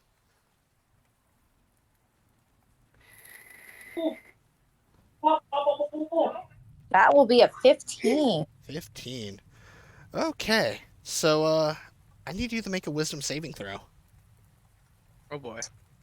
Ah, shit. I have to make a wisdom saving throw. Would be. Come on. Ouch. Okay, Do I get inspiration? unfortunately not. Ugh. However, as you're searching your bedroom up and down, it starts out you hear the door slam shut behind you. Oh, shit. You are currently paralyzed and frightened. Oh, And no. it starts, the door slams shut behind you. Lightning flashes, the room goes dark. and you see your closet door start to open slowly. Suddenly, there's this flash of lightning. You see a hand kind of come out of this closet. It's disfigured, and you hear like this weird bone crunching, like as it comes out. The door slowly opens, and you see like this black mass just slowly emerge from the door, and you hear the sound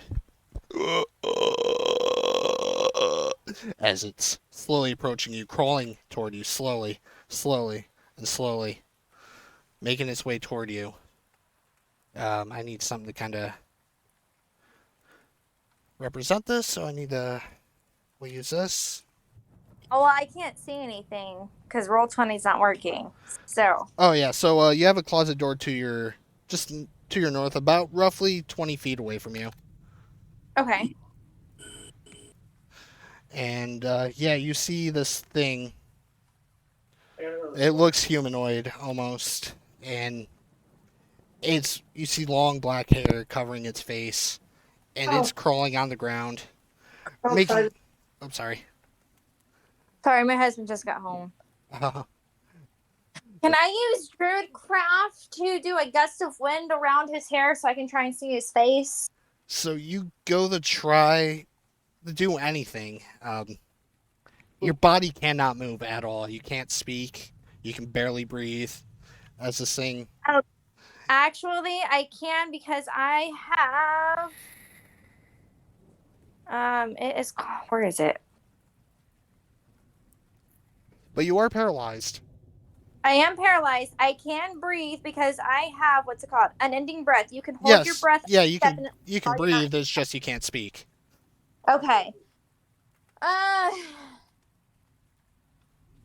Yes, it's got like this long black hair in its face, palish blue skin.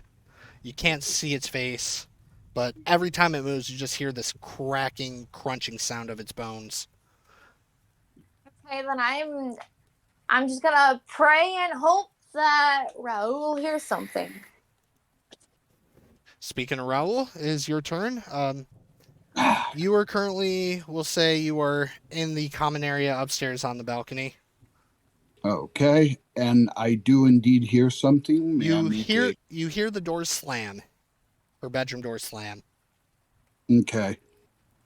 I'm going to go over to the bedroom door. Okay. And is it locked? You try to pull it open, it won't budge. Doors have DC of... How much DC does the door have? Let's attack the door. Okay. First, let's find Raoul the cat. There goes Raoul the cat.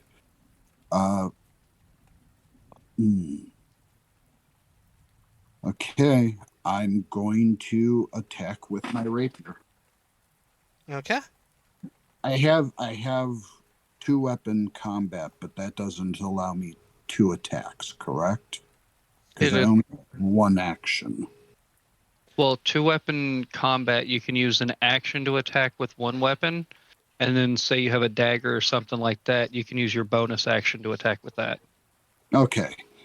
So I am going to attack and then bonus attack the door to break it down. Okay. Go ahead and roll your attack roll.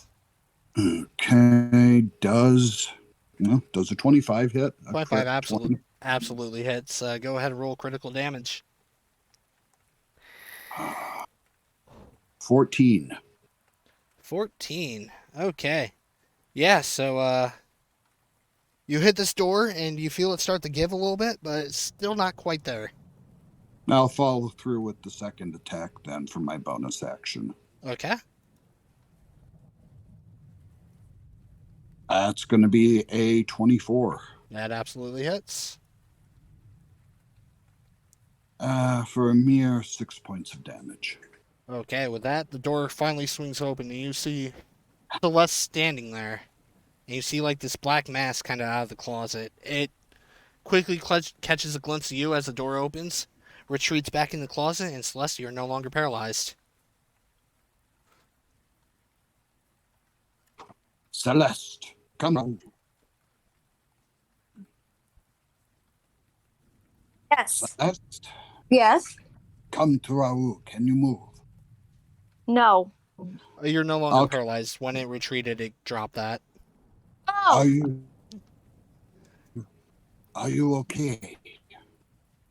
I think so. I'm gonna try getting up. Yes, I can move. Okay. I'll extend to her paw to help her up. Okay. I will accept your hand. What was that? What was that? I don't know. I just walked in and the door slammed shut. I was paralyzed and it just started creeping out of the closet. Long black hair covering his face. Is there a lit candle or sconce or something in the room? A torch? If there was, it's since been blown out. I want to use. Can I use Druidcraft to light it? Yeah. Okay, I'm gonna use Druidcraft and I'm gonna light it. Okay. Okay. Candle lights back I up. take, all right. I'll take the candle and look inside the closet. Okay. I'm gonna kind of creep behind him. Okay. I'm kind of trying not to shake. Yeah. Okay. So you open the closet. You look in. It's empty. There's nothing in there. It is empty. I think we should go find mine and Mofan fast. Raoul. And with this, Raoul, we should stay as team, not Yeah. split up. Yes. All right. So now we're down to mine. So mine, as you're just chilling there in the stone chamber of the basement here, right in the middle. For a second there, you see like the torchlight that surrounds the area. It starts to flicker a little bit. This is very familiar to you because this happened last time you were in this house. And you hear whispers all around you. Seeing that, I'm gonna look at the door Okay. up here. All right. Is the moonstone still in it? The stones are still in it. However, the door is closed. All right. I'm gonna go to the door and open the door. Okay. So the stones are just kind of barely out. You just kind of push them in. They set back in, and the door slides open. This room was missed by the people that cleaned up before you guys arrived. Skeleton is still there. I'm gonna go into the skeleton. Okay. I need you to make a wisdom saving throw.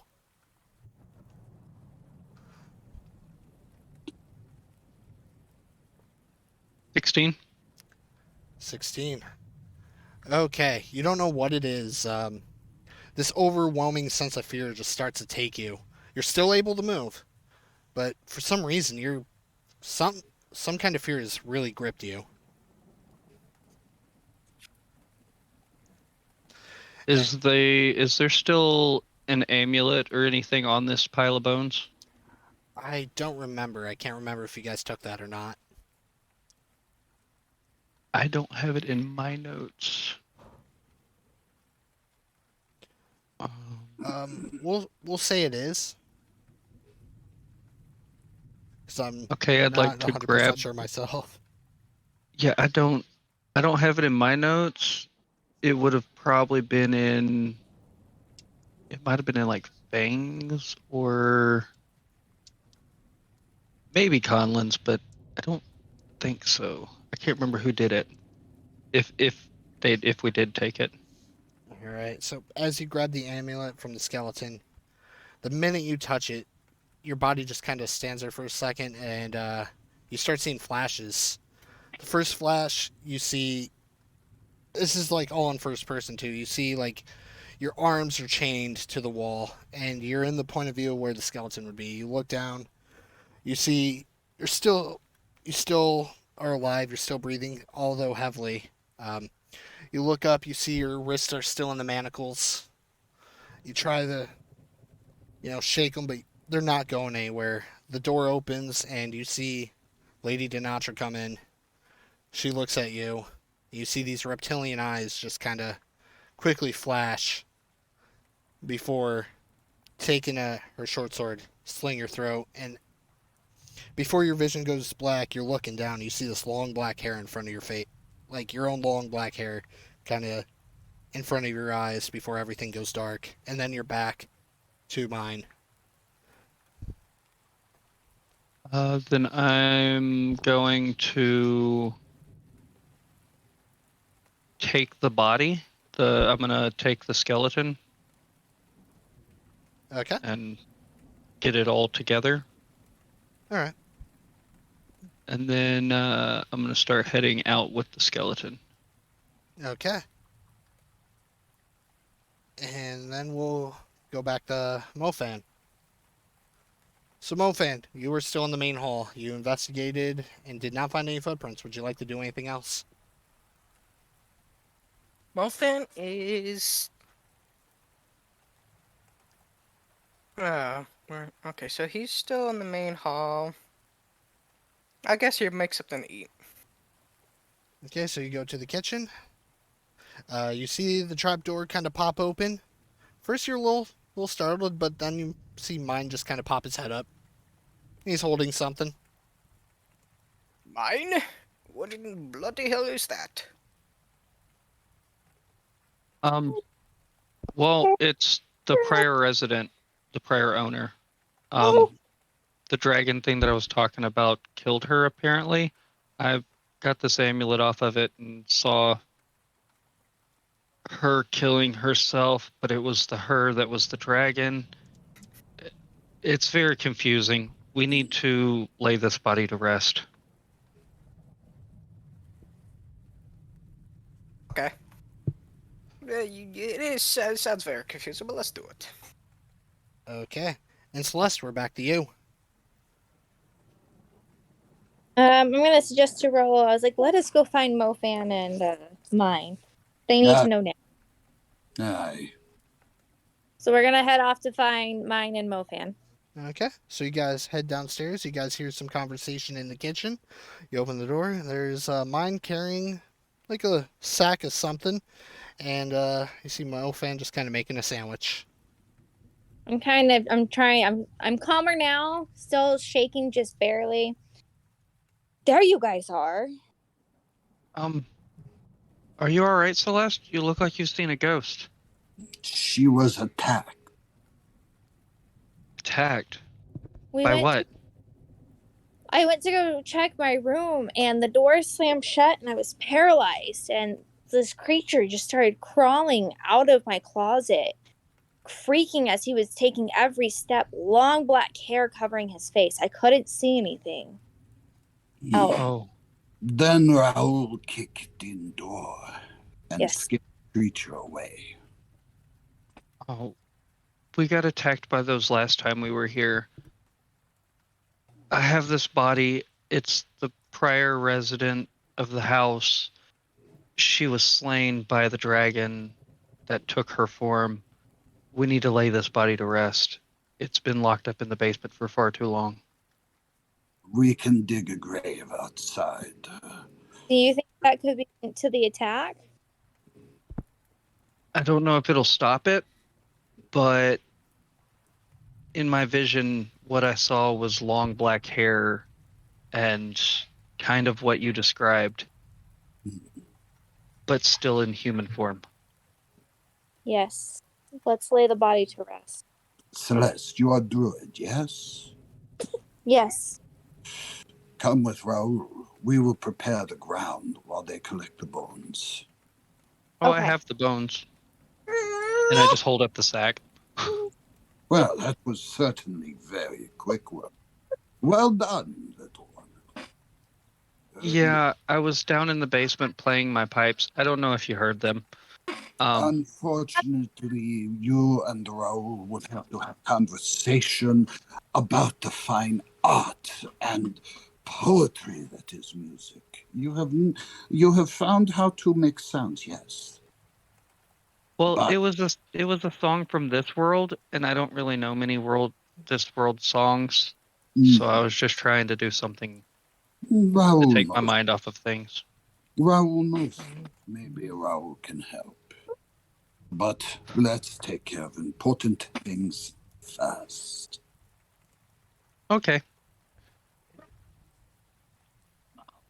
And we're gonna go try and bury this body. I'll grab a shovel on the way. Okay. So, that was Celeste's turn. Raul, it is now your turn. I'm going to glance around for a shovel. Um, One of those. you don't see one in the kitchen, but there might be one in the mudroom or something. I'll take a look. Okay. Where is this mudroom? What is mudroom? Why would anybody want to cover themselves in mud? Okay. Oh, this is a mudroom? It's a mud hole, I guess. Yeah, And it's to get the mud off of you. Oh, a foyer. so Raul, you went there alone. The door slams shut behind you, and I need you to make a wisdom saving throw. Well, that is the thing about Raoul. Raoul is not very wise.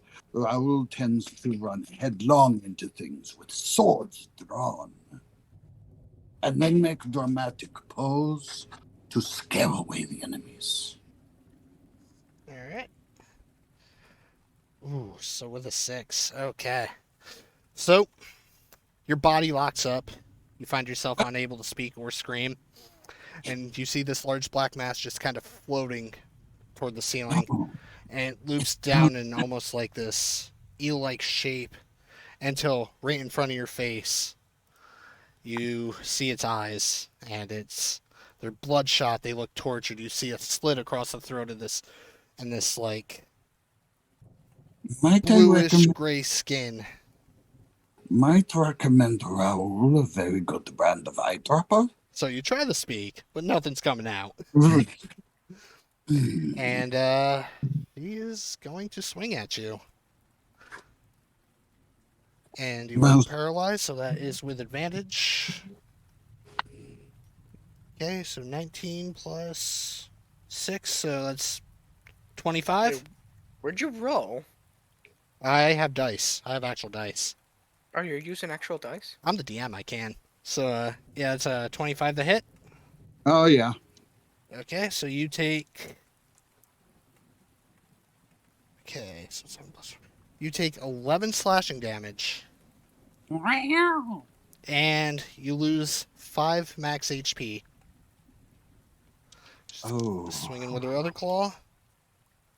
14 plus 6, so dirty 20. For 9 plus 4. 13 slashing damage, and you lose 6 max HP.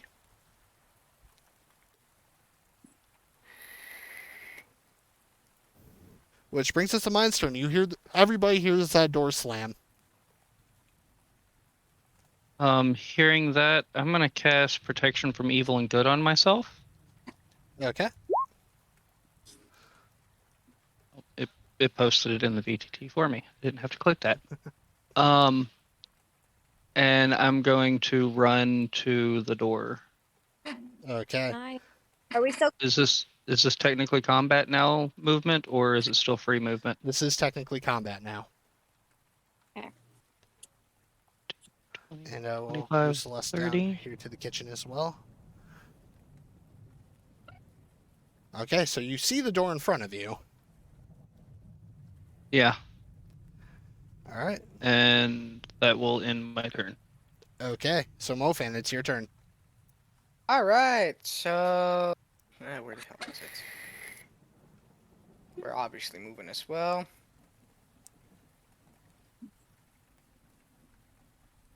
We are moving. I believe right here was 30.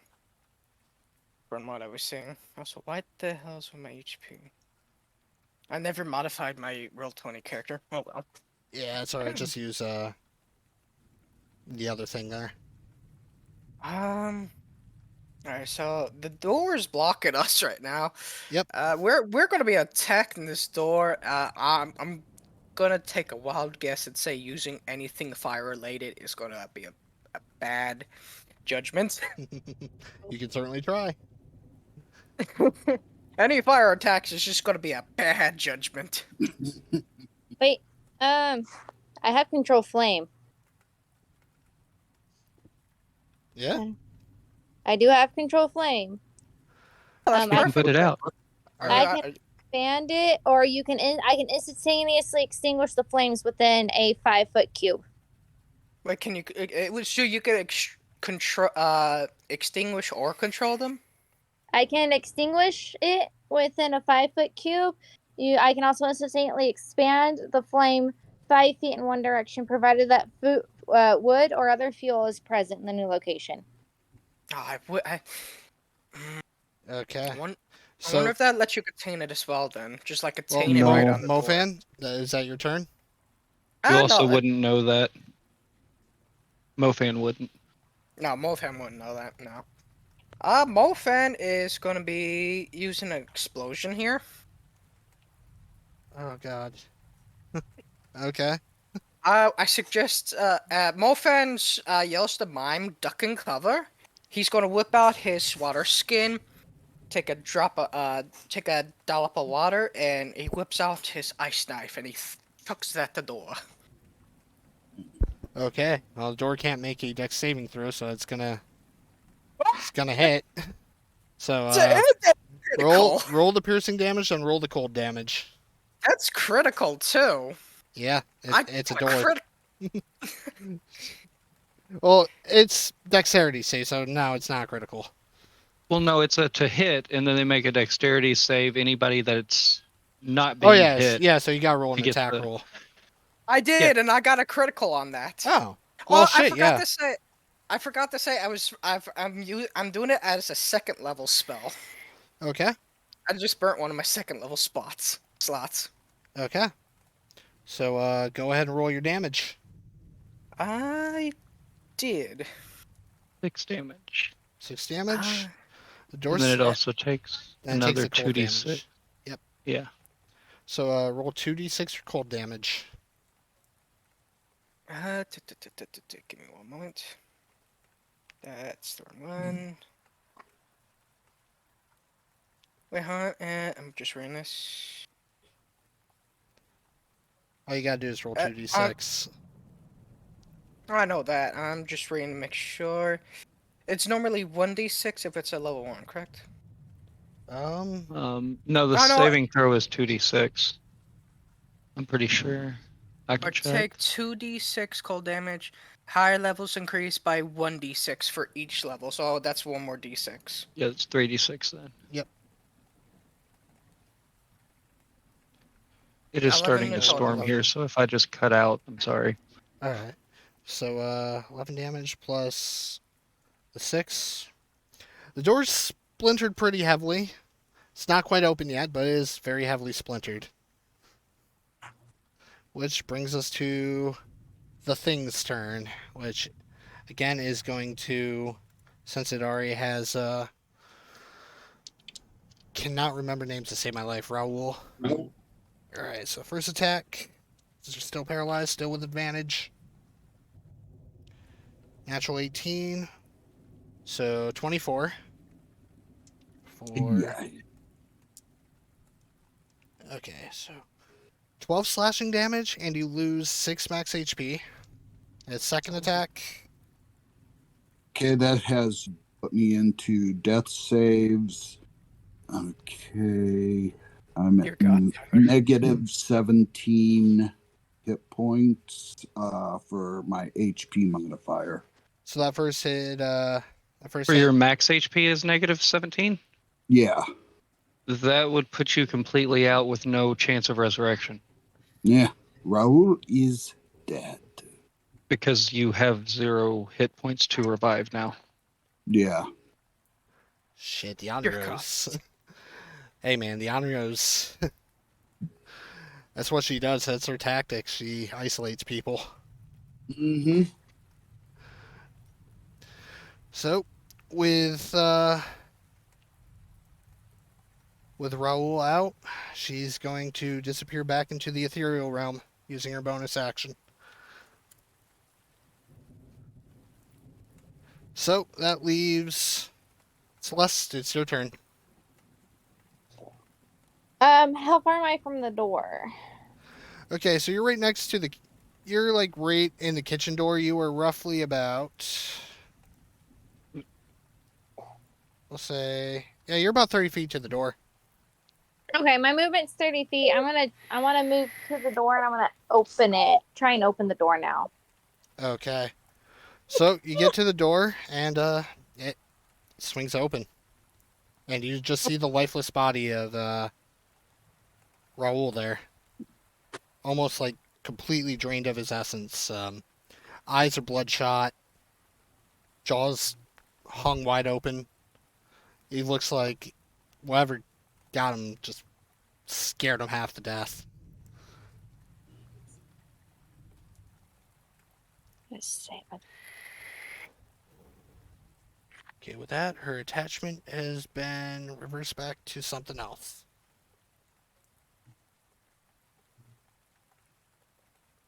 I'll still have to do that in her turn. So, attachment's still there.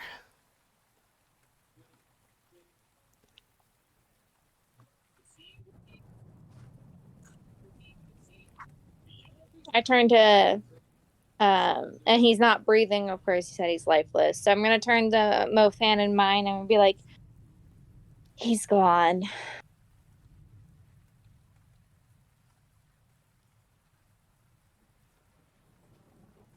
I don't know what this thing is, but we've got to get rid of it quick.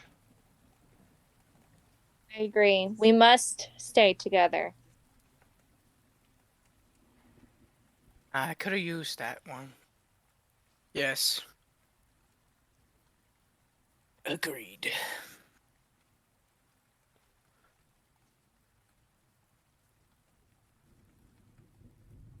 All right. So,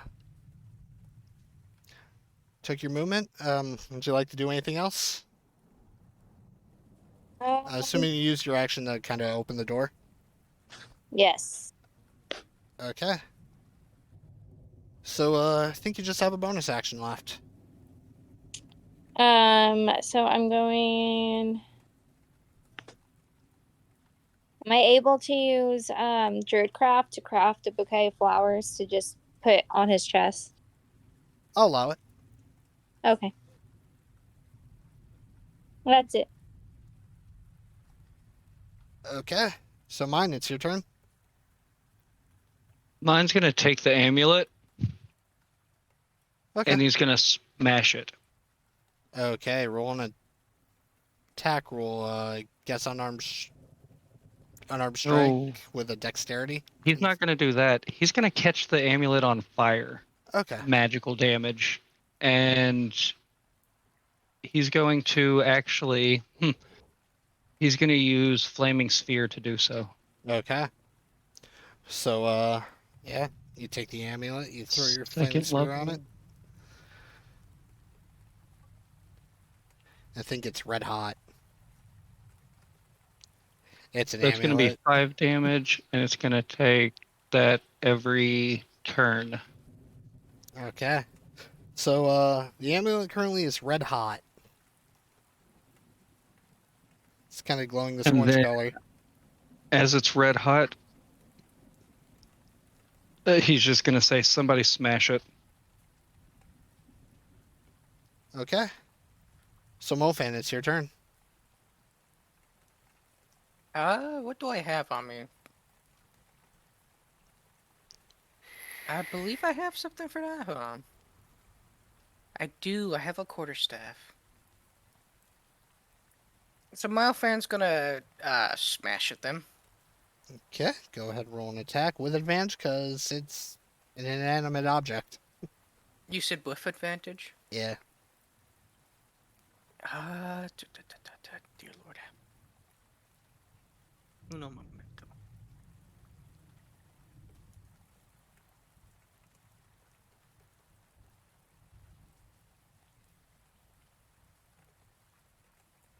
That's not it. Okay. Yeah, screw it. We'll just roll twice. I'm not going to even roll twice. There we go.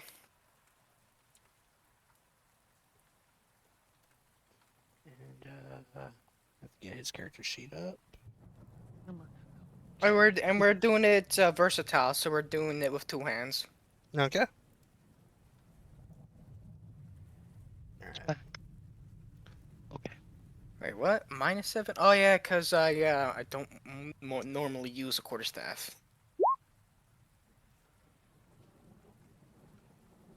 There we go. 7 damage. Okay, so with that, the chain kind of comes off the actual pendant part. It's still glowing red hot. Nothing's really happening around you guys. Except Conlen come down the stairs asking what all this racket is. Where was he this entire time? He was up in his bedroom.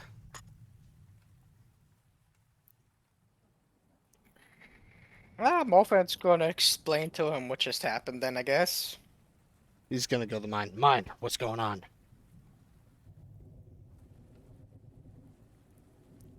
Oh, it's actually Mofan's turn first, so you explain stuff to Conlen. And is that your turn? Yes. Okay, so Conlen's turn. Mine. What's all this noise? What's going on?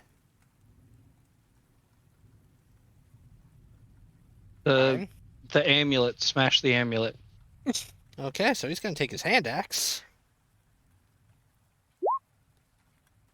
With advantage. 22's gonna hit. With that, the axe comes down and splits the amulet right in the middle, leaving 2 halves of this kind of golden melting amulet on the ground. Nothing happens. Burn the body. Burn the body? It's just bones, or should we bury it and put it to rest? Like you suggested. Seeing death and stuff around him again, more people dying. It's not my turn, so I can't do anything.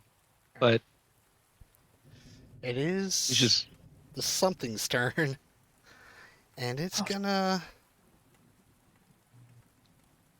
move somewhere. And it's gonna be its turn. So Celeste.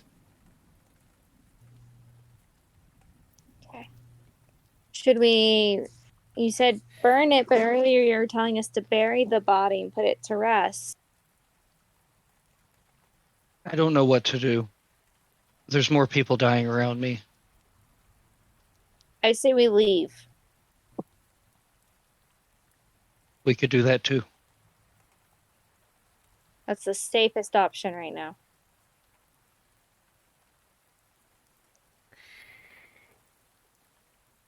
Okay, so you guys make the plan to leave. Mhm. You do have your movement, but I will let you hold your movement until everybody else is ready. Yes. Okay. Gonna move as a unit. Mm-hmm. Okay, and then for the sake of expediency, and initiative order, and everybody leaves. Gonna grab the body on the way out too. Okay. So you guys leave the manor. Since you're all sticking together, you make your way outside. It's raining. It's pouring. It's really late in the night, and you're outside. You notice immediately, as soon as you leave, the door slams shut behind you guys. Kicked out of our own house by a ghost. Poor Raoul. Yeah, we're gonna find a spot, probably like over here somewhere, Okay. and dig a hole. Okay.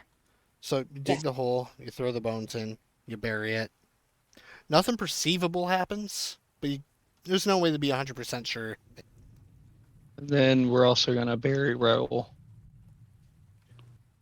You left Raoul. Did you say you grabbed the body of Raoul or the bones? Yeah, we grabbed the body. We grabbed both of them. Like on the way, I already had the bones, but We Okay. grab the body on the way out too. Okay, so yeah, you grab Raoul's body and you bury that as well. Yes. I'll say some words and pray. I'm gonna pray to. Where is my gods? Sylvanus and Nut, and pray for them to be with them on their journey through the afterlife. Okay, so on Raoul's grave, you see some flowers start to pop up. Mm-hmm. And with that, we're going to take a break. Nice. Okay. I have got to go. All right, we are back from break. Last we left off, you guys buried some bodies out in the garden. And you guys are staying outside this manor that is now dark. It's raining. It's cold. What would you guys like to do? Are we going back inside the manor? I don't want to. I mean, Is this our house? technically, it is our house since I signed the deed. Do we need a house though? Can we sell it and buy a new one? We could burn it and build another one. Yes. Mine are thinking of the same thing then. But we don't know if that thing can leave the house. If we burn the house, maybe it unleashes it on the world. Well, we also don't know if burying her body and laying her to rest did anything. I want to grow some flowers over her grave too, just kind of in hopes of good vibes. Okay, so you try the druid cross and flowers over graves. Nothing's coming up. That's fine. I don't want anything to come up. I mean, like, in terms of flowers and stuff, nothing's kind of popping out. Okay. It's weird that now that Earth seems to be dead, that she's under. But it came up on Raoul. He was by himself. It came up upon me too. Yeah. Well, I was talking about the flowers. Raoul's has flowers on it. Mm-hmm. But hers is just dead ground. I used Druidcraft. I cast Druidcraft to grow flowers. Yeah, but they won't grow. Nothing happens. Maybe we do need to burn the body. Maybe All right. the body's been desecrated. I'm gonna use Druidcraft and cast a flame over her grave. Okay. And I'm gonna control flame to have it stay within the 5 cubic feet, but go down to where we buried her. Okay, so it burns for a good while. Does eventually go out, though. The rain is coming down pretty heavily. Can I add to this fire? By all means. Where is it? I thought I had a ray of fire. Apparently I don't, but I do have a firebolt. This is when Conlen puts up. Maybe the library will have information on whatever this is. You mean the study? No, Or the actual library? the Library of Heroes. Alright, let's go to the library then. Would the king have information? The king might, but he's got to run a country. Well, yes, but 5 minutes of his time is not going to ruin a country. True. You're more than welcome to see if the king knows anything.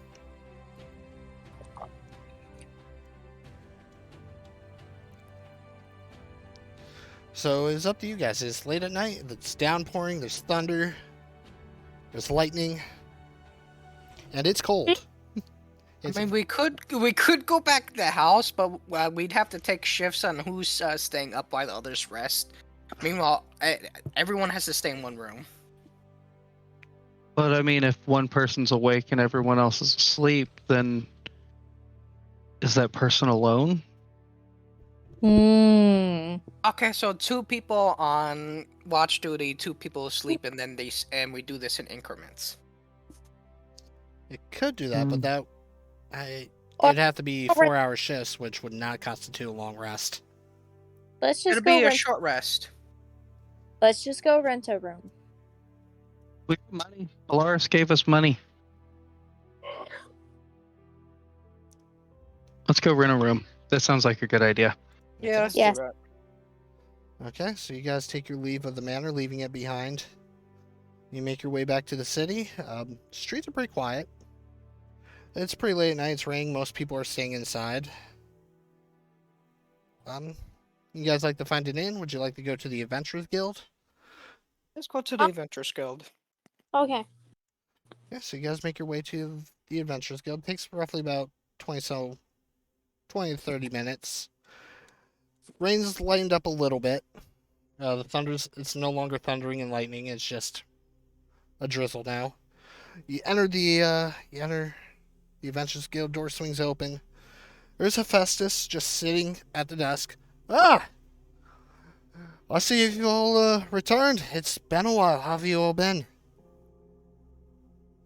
I'm tired. Well, it's rather late at night. It's cold out. You guys like a room for the night then? Yes, Please. please. Yes. Okay. You know where they are. Just go on, grab one. How many beds are to a room? It's 3 beds to room. Okay. I'll sleep on the floor. It's also coming down, walking through the bar part of the guild, up the stairs toward the bedrooms. You see a Goliath just kind of at the bar, just chugging away at several drinks. And Monster, describe your character. He's bundled in furs. His arms are just covered in Nordic tattoos, as well as the side of his head.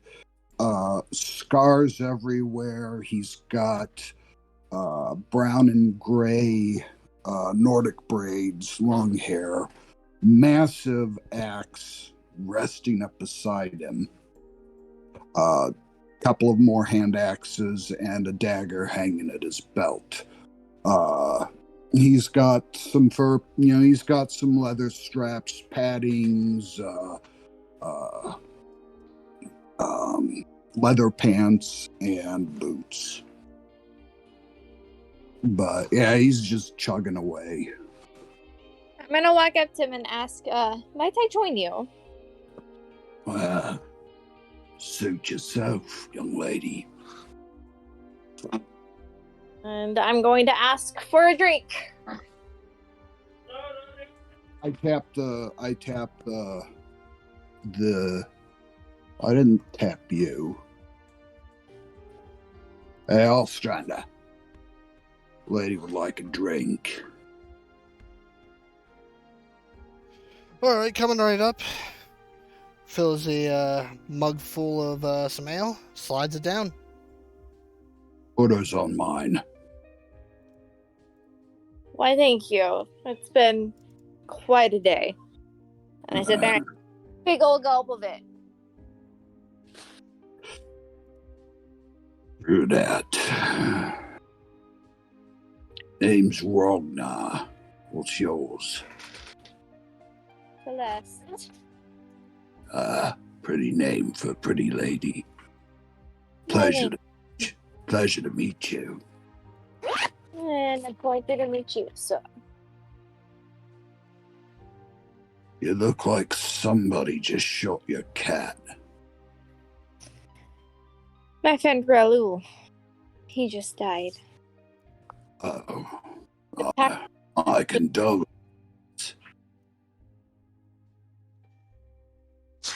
Thank you.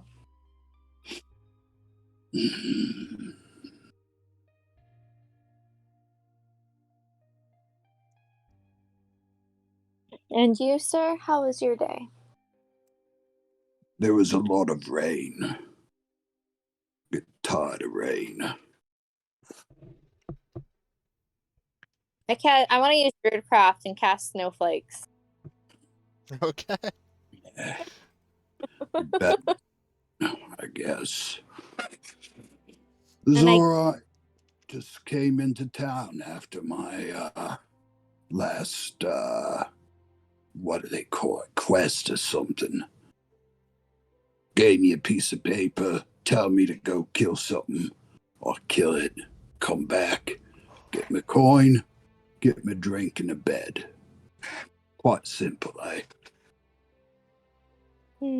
Mercenary work. More or less. Keeps me fed. Keeps me fed. Yes, it does. Alright, so Ragnar, it's at this point you see a half-elf approach you. How's it going? Name's Conlen. Conlen, pleasure to meet you. Name's Ragnar. Dude, this is mine and Mofan behind me. Mine just kind of waves and leaves off to the room. Mine and Yeah, we've had a long night. We're going to bed. someone shoot your cats too? Something like that. Well, Again. huh? I'm talking to Mofan. Sorry. Mofan, which room are we in? I'm not seeing where we are on the map right now. You don't need to. This is all theater of the mind. So you guys just kind of pick a random room as long as it's open. The Adventurers Guild members get the bed for free. Mm-hmm. So yeah, you guys just pick a random room. Well, mine said he was heading off to the room, and I don't know which. I've never been here, so that's why I was asking what room we're in. They Got were a picking. bunk in mine if any of you need an extra place to sleep. What? Colin, don't worry. I'll show you whenever you're ready to come up. I'm gonna grab a drink. Oh. How many rooms are in this place? A lot, probably like 12. Okay. Okay, I'm gonna roll a d12 to see what room I go in because I'm just going to just literally a room and falling asleep on the floor. I don't care if there's people in there or not. I'm just passing out. Okay. Room number 8. Okay. I'm in room 9. I rolled to see if it was my room you passed out in. I was going to draw things on your face. So, mine's upstairs, probably passed out by now. Mofan Okay. and Conlen are still here. Conlen's just grabbing a drink. Chugs it real quick. Puts the mug on the table. I'm heading up. Okay. Mofan orders a heavy drink, like we're talking a heavy drink, and did we get that bread from the Adventurers Guild? That bread did originate from here, yes. Alright, he orders that bread as well. Sorry, I'll, don't know what you're I'll- talking about. It's no longer available. I'll Of course stand not. up. I'll pay for it all. Someone shot their cat. Alright, would you say your character is a member of the Adventurers Guild, which is a worldwide guild? Oh, me? Yeah. Oh, they gave me this little badge to wear. I guess I am. Alright, so you don't have to pay for the room. Drinks are complimentary as well to guild members. But like I said, I just go out and kill things and bring back ears or some kind of evidence or something. Maybe an arm.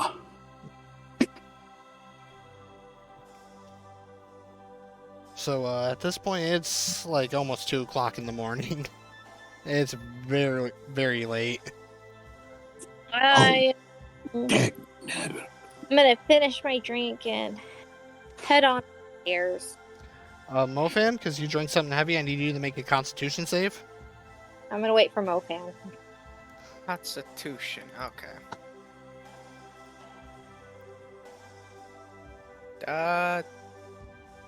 Shit, which one is it? It's this one. Constitution saving throw. That is a Constitution check. I need you to make a saving throw. No, he should use that one.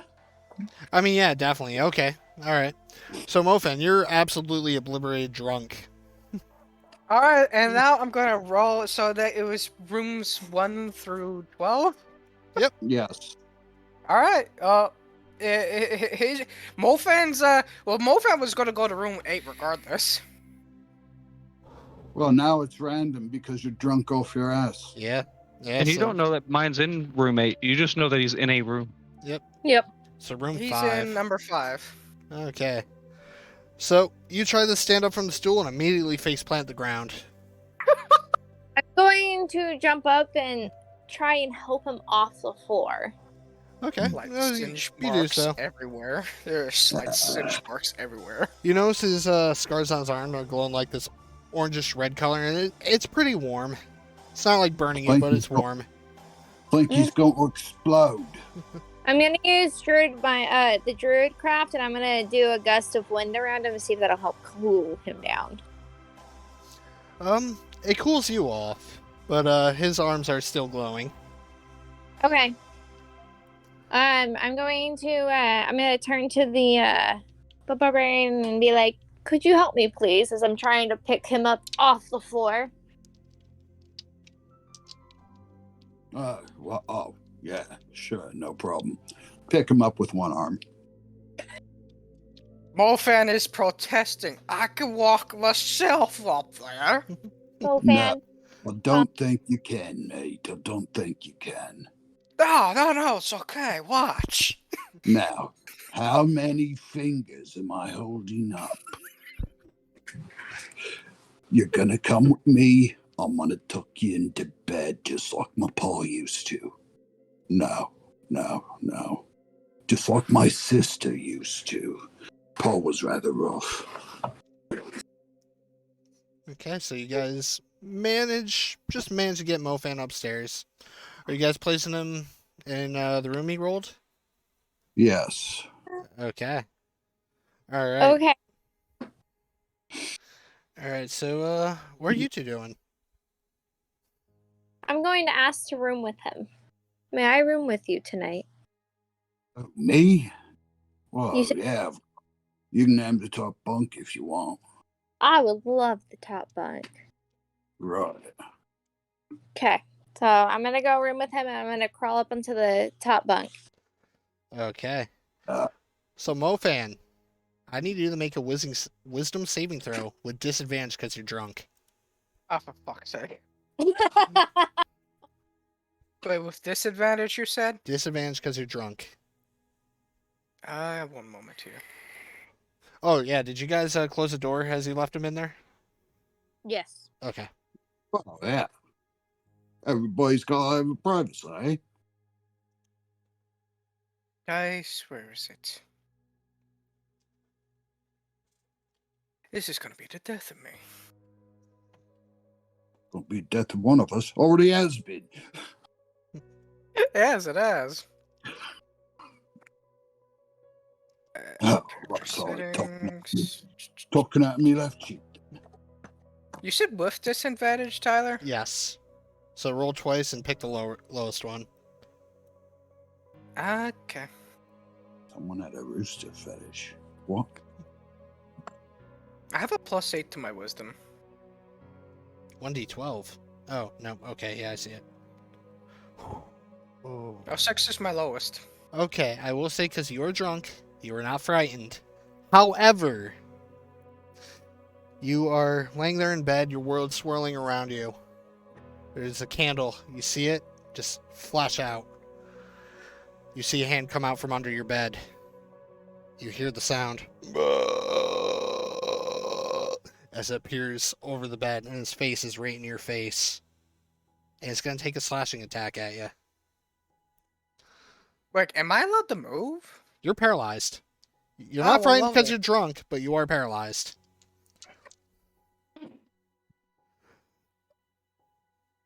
I'm gonna die. 15. Wait, 15 you said? 15 was the highest roll.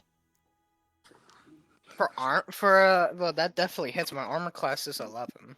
Okay, so you are going to take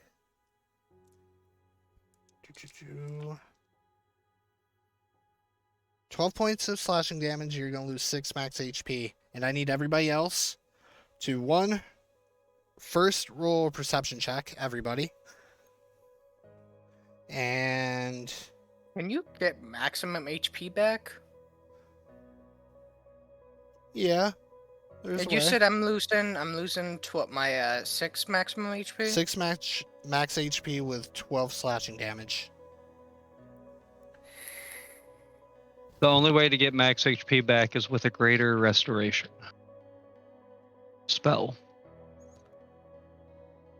Unless there's another way of doing it. All right, so for the perceptions everybody rolled, we have 8 and a 9. So Ragnar and Celeste, you guys don't hear anything. What about mine? Where is the Dean? Where is my roll 20? I didn't roll it yet. I was looking at things. Okay.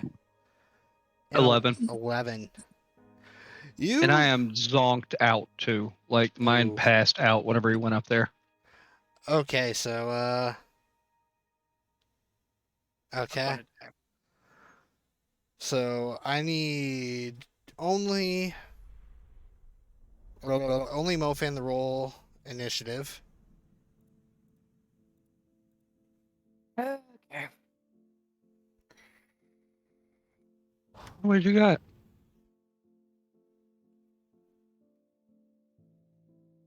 Drop it. Nice. So we're already at 20. Cool. I don't have to change it. Okay, so Mofan, it's your turn. At the top of your turn, make a wisdom saving throw. Again? Yep.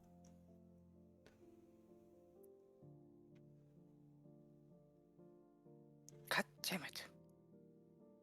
6. You're still paralyzed. It is now her turn. She didn't hit unless, 7 plus 6, 13. Why couldn't she have rolled that when Raoul was alive? Jeez. Wait a minute. Wait, I am paralyzed, but You're paralyzed, which means you can't move or speak. damn it! Ah. But she rolled a 13. Does that hit? Yeah, my armor class is 11, my guy. Okay, so that is a hit. Ooh, 14 points of slashing damage. 7 max HP. You lose 7 max HP. I'm down. Do you still have max HP though? Yes. Okay. So, at the top of the round, everybody make perception checks again.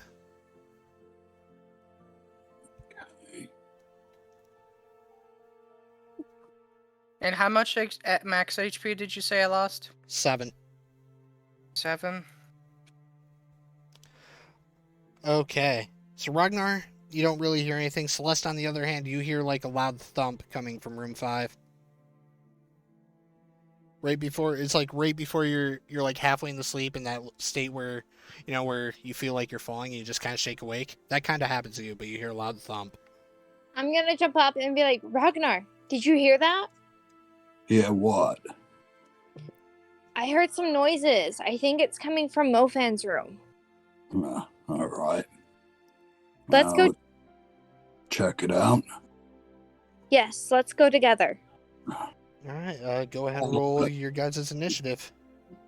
I want to make sure I've got my axe. Okay. 3. Okay, so we have a 4 and a 3. Oh, nope. So, Ragnar. Your new name is 3. Okay, so Mofan, I need you to make a wisdom saving throw. Oh, actually, Down. no, you're right. Death saving throw. How do I do this? It's a flat D20. And what do I need to get? At least a 10 if you want one success. You need 3 successes to get up, or a natural 20. And if it's lower than a 10, it's a failed death save. You have 1 success. And it is her turn. So you're down, so that's an auto crit, 2 hits. That's 2 failed death saves right there. I'll be right back. Okay. Did you say 2 hits? It would be 2 hits, yeah. Mofan. Then that would be 4 death saves, unless you're not ruling it that way. Yeah, I gotta be fair. So, Mofan, you see this thing right in front of you just before your vision goes dark. Describe your last thoughts. Why me? It's just how the attachment rolled. Well,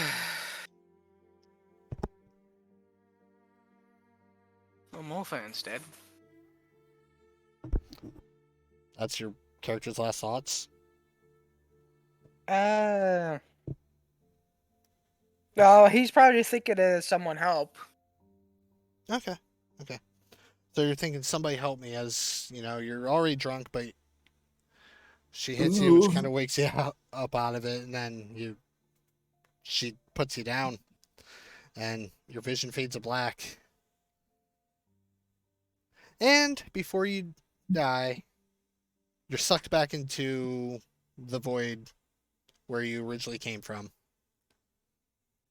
Will you come back in another campaign or another story? Probably not, but I am not saving the character from death, but I am keeping tabs, because Mofan we built a whole thing around him. Well, and I mean, you are the DM, so you can rule it in any way you want. We'll say for now Mofan's dead. There is such a thing as plot armor. You know what? No. The portal didn't take Mofan. Mofan's body's there. So Celeste and Ragnar, you guys slam through this door and you just see a lifeless Mofan laying there. His scars have gone dark. His eyes wide open, frozen in terror. Celeste What said the to be bad. hell? Yep. I look down. Woman, Hela is trying to take him. I start smacking his face around. Come on, wake up. Wait, I still have some HP left. Well, max HP, I should say. Yeah, but you got attacked twice while you were unconscious, which is 4 failed death saves, which means you're dead. Yeah, a crit is considered 2 death saves. Okay. So he is gone. We can't do medicine checks or anything to try to help him. You could do a medicine check to see what killed him. All right. Can they bring me back to life since I do have max HP left? They could, but they'd need stuff to do it. Sorry, I was trying to see if my dog Daddy, but So, Celeste, you and Ragnar are in Mofan's room, and his lifeless body is there. no. Found a sliver. Think the sliver killed him. Must be a very evil sliver. Toss it away. And mine, you're still passed out. Wide evil. Okay, so Celeste will be 1 of the 2, and Ragnar will be 3 of the 4. Okay. Okay, so yeah, we have Mofan's lifeless body. Mine's out in the other room, passed out.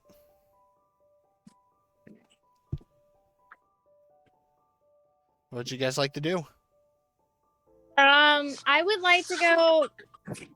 Is it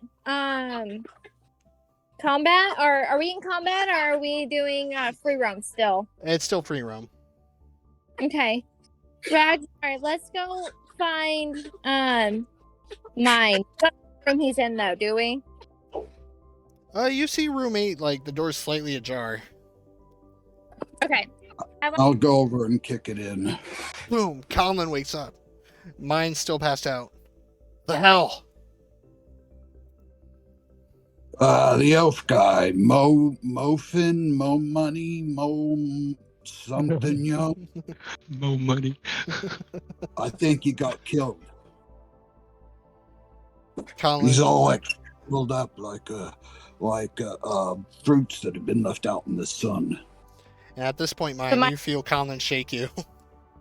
Mine, wake up. What's happening? Who said produce flame? Something happened to Mofan. Let's go. Dead. Let's go.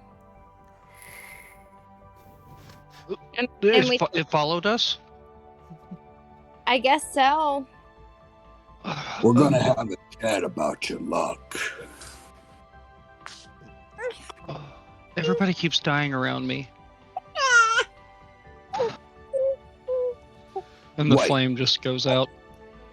And you see Mofin's lifeless body's face frozen in terror. What the hell were you? I'm gonna use Druidcraft and make a bouquet of flowers to put on his chest like I did for Raoul. Okay. You're not going to try to do any witchy crafty stuff to try to resurrect him or anything, are you? No. Sure. Yes. Grab his body. All right, I grab his body. Better. We're gonna head to the first temple we can find. The first light temple we can find. I hoist him over my shoulder. Let's go. Okay. So it's now roughly like 3 o'clock in the morning. You guys get to the Temple of Tharn. I'm going Door to shut. I'm going to bang on the door and use everything I have to get somebody's attention. I don't care if that's throwing fireballs in the air. I don't care what it is. I'm using it to get somebody's attention. Go ahead and I roll scream. a d20 with your charisma modifier. I'm going to give him advantage by yelling. Okay. 20 plus 1. Wow. And you have advantage on it. Okay. That's a 9. Nobody comes to the door. It's I'm going staying shut. to Hey, Kool-Aid. I'm just going to start. I'm going to have Nutty go into the door. I'm going to summon Nutty and have him go through the door. Okay, so these are big iron doors. They're pretty airtight for the most part. I'm banging on the door with the butt of my axe. Wake up, you effing priest. All right, so Well, let's Nutty Come on. can fly, so he's going to start flying up on fire in the rain Okay. around this building. We'll say for the purposes of this, everybody will make a group. Just everybody roll a flat d20. It'll be a group check. Or do I have to as well? No, you're dead. 5d20. No, just roll a 1d20. Oh, okay. Let me roll that again then.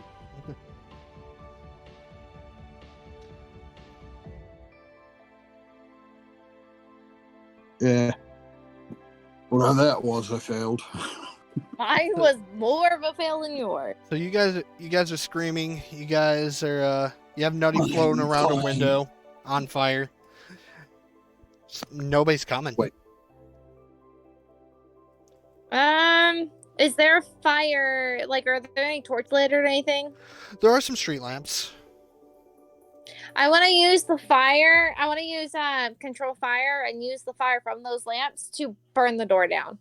It is iron, so all you're gonna do is heat it up. It's iron. Okay. Who closes a temple? It's 3 in the morning. It's a temple. Temples should be open to all patrons at all times. This Are is there mine any- speaking. Are there any windows? So that's what I was about to ask. There are windows.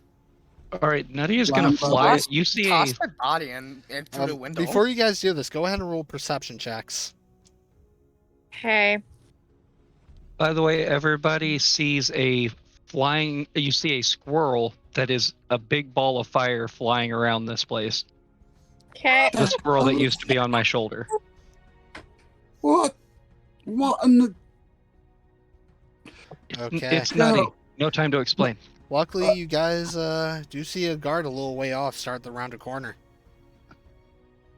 You I'm there? just gonna keep at it. I'm gonna run up to the guard. Guard! We need What's going on? We need in the temple now. Temple's closed. We got a dead elf here, but he's not quite dead yet. He runs up. If we get in there, maybe some of their magic or priestly whatever things they do, Well, sing songs and read books over him or something. He's got rather round ears for an elf. I don't know what he is, but he's dead. You just Ah. gonna let him grow on my shoulder, or are you going to do something Well, about it? Temple. Get the high priest. Where does he live? He lives over in Rose Garden Row with all the other like nobles and stuff. Go get him. All right. He whistles. A couple other guards come around the corner. Come, gents, we gotta go find the high priest. And they run off. I'm gonna get on the rock and call Bellaris. Bzz, bzz, bzz, bzz. Hello. Bellaris, Mofan's dead. We're trying to get into the temple to have them resurrect him. We need any help we can get. Wait. What do you mean he's dead? You guys are supposed to be at your new place relaxing. There's something dead. that keeps killing us. We need help. Oh, sorry. This is supposed to be G-rated, isn't it? No. This is 18 plus. As long as it's not too raunchy. Okay, great. So I can swear. Fucking out. Just not too much, though. But we're at the temple of Solaris. Is that the one that we were at? Tharn. I don't know. Tharn. We're at the temple of Tharn. We need resurrection magic that I do not have. All right. I'll be there soon. All right. So about some time's gonna pass. I believe the limit's 10 minutes.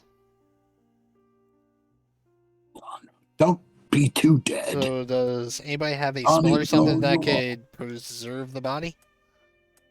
I have. Let me see. I have healing spells, but I don't. Should have tried to use them sooner. Sorry. I mean, I have cure wounds, but No, it would take a. What would preserve the body? What spell? I forgot what the spell is called. Let me just look at one of my other characters because I have it on it. Hmm. And I don't think is it 10 minutes? Seems really short. Let's. I thought it was hours. You know what? Yeah, it'll be 10 hours. I thought it was. Actually, I might I'll be roll, wrong. I'll I could be roll a completely wrong. D4. 4 hours. Okay, it is the spell that we are looking for is Spare the Dying. I don't have it. But well, So I roughly don't have it either. 40 minutes to an hour go by, and then you see the guards start to show up. You see a high priest still in his his nightwear, and you see Or Bellaris Gentle show up. Repose. That's another good one. What? Bellaris approaches you, mine. Okay. What happened? We went to the house. We were attacked by the shadow creepy creature. It killed the cat that was with us, Raoul, and now it's attacked and killed Mofan while we were sleeping in the inn. It's attached to something or someone within our party. We need resurrection magic for Mofan, and we need some type of cleansing magic for the party. mine. Do you still have the fragments from the amulet? I do not. Okay. Smashing the amulet didn't seem to do anything, so mine would have just left them there. Okay. All right. I believe this ties in with Lady Denatra. So Like, this is the actual spirit of Lady Denatra. This isn't the dragon. Yeah, I believe this has something to do with the actual spirit of Lady Denatra. Her body was locked in a hidden room in the basement of that house. The priest. Hurry up, I'll open the doors, get him inside. Right. I follow the priest in with the body. All right. Does anybody have a diamond on him? Fuck. No, I Blar- don't think. Bellaris takes his ring here. Use this. Thank you. He does it. And, well, I got to roll. I give Polaris 500 gold. I know it doesn't replace the ring, but Don't worry about it. Keep the gold. Okay. Okay. So the priest, the one of you guys lays Mofan down on the altar. The priest goes Yeah. over to him using Polaris's ring, pulls a diamond from it. He's holding the diamond. You hear him saying some ethereal. Well, you hear him saying some stuff. You can't quite understand unless you guys speak Celestial. And I'm lucky I Mofin's body rises. You see, No, what you see some light start to emanate from him, and his body falls slowly back to the altar. A minute goes by. Another minute goes by. I do not speak Celestial, so. A third minute goes I by. run up to Mofan, producing a flower of golden and blue, like I have in the past. Lay it on him and say, Mofan, please come back to us. We can't do this without you. Colin Uh, goes up to I him. joined. Same thing. All right. Conlen goes up to Mofan. Come on, wake up. Don't stay dead. And Celeste, what would you like to say? I was gonna say, Mofan, please come back, and I will also use Druidcraft to create the flower, the blue and gold rose. Okay. All right. So let's see. Let's roll the dice. See what happens. You actually have to roll to see what happens if this is a success? I have to roll. Yes. Oh boy. So But Mofan. it should, with help, it should help with the DC, hopefully. Yes. So Mofan. You're floating in an endless void of multiple colors, just like you were before you fell on the heroes. There's bright colors. There's purple. There's orange. There's red. All almost like an aurora borealis around you. You're just While they're floating there. doing that, I'm uttering a chant, calling on Freya to heal him and Heimdall to guide his soul back Okay. And in North. Mofan, we'll go back to the rest of the party, and another man goes by. Nothing happens. I want to use Druidcraft. Nothing happens? What did you roll? 7. Oh no, so it's a fail. It's a fail. I want to use Druidcraft to create the smell of the blue and gold roses. Okay. So mine, the scent catches your nose. This does remind you of the Feywild, How? but Mofan's body's there and it's not coming back. The priest lets down his hand. So I'm sorry. There's nothing else I could do. Is there anything else that can be done? At this point, I'd say bury the body. Then we need a cleansing ritual for the rest of us.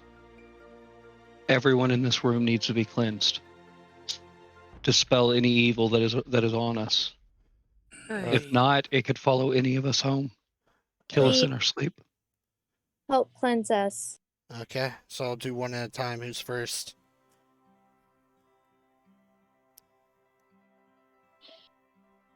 Lars, you should be first. You're the most important. Okay. So, you see the mage kind of move his hand, or not the mage, the priest move his hand, say some holy words. I believe you are cleansed. Who's next?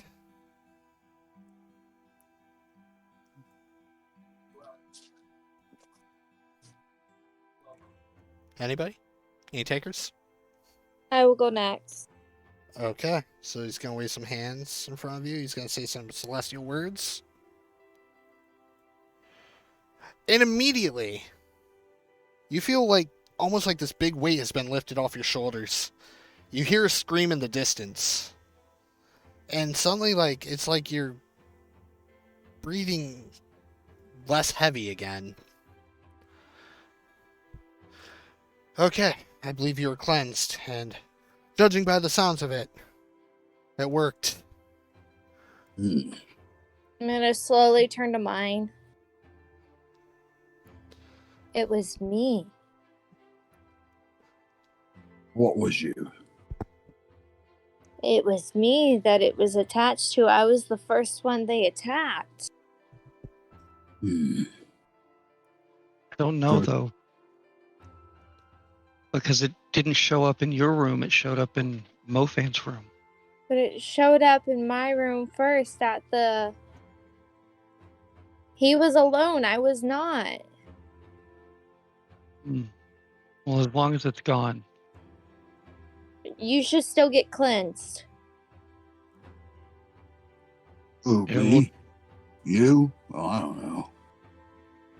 All You- of us should. Yes. Blessings upon all of us.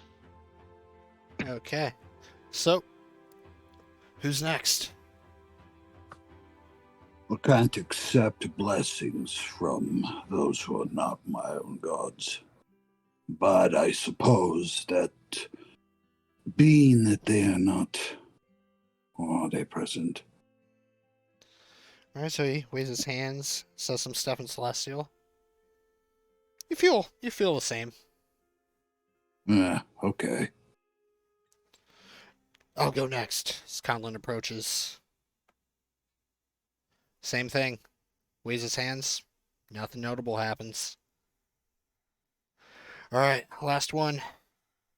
You little one. Are you ready? I walk up with 100 gold in my hand and lay it on his pedestal. Let's see if he accepts it. He accepts it. For the church.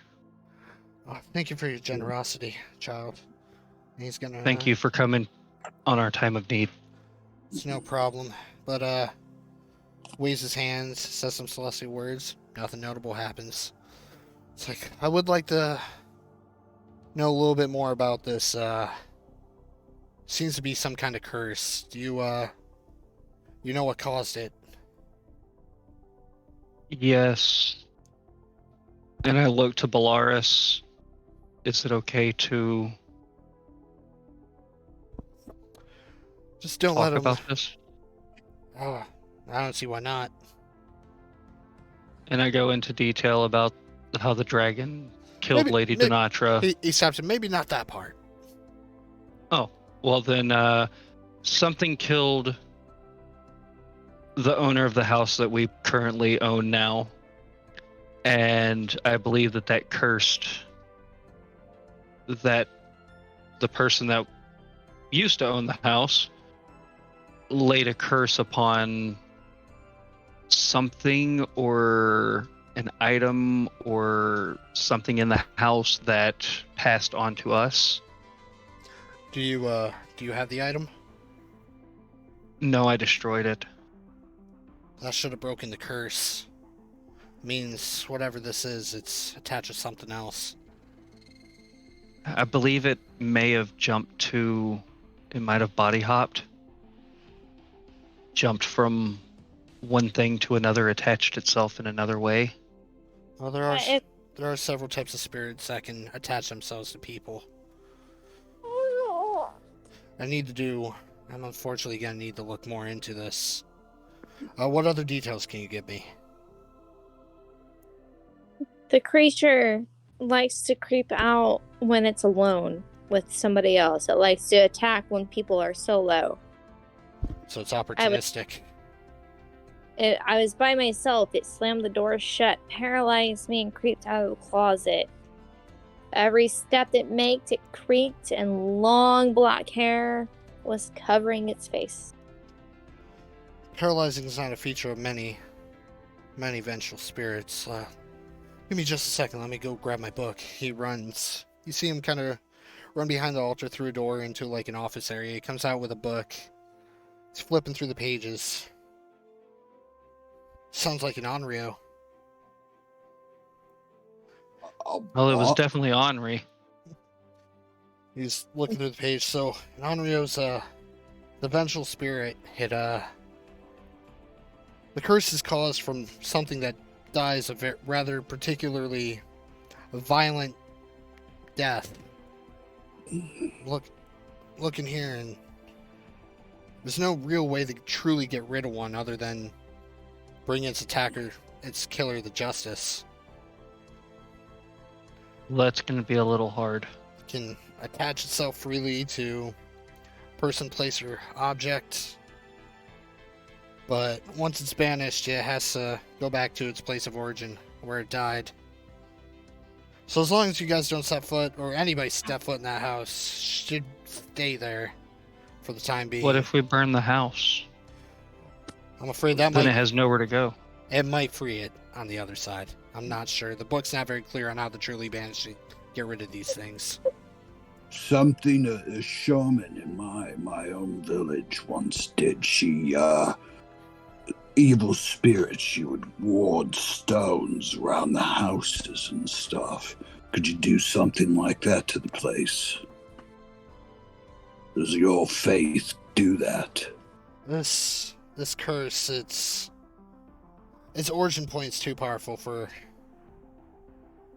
me to do even the archpriest himself doesn't have the power to do this. Unfortunately, the only way to break this curse is to find whoever killed this thing and bring it to justice. Well, Polaris, looks like our new home is infested. Huh, sorry to hear that. We may need to put something to keep people from getting close to that house. Because if anybody else gets close to it... It's haunted.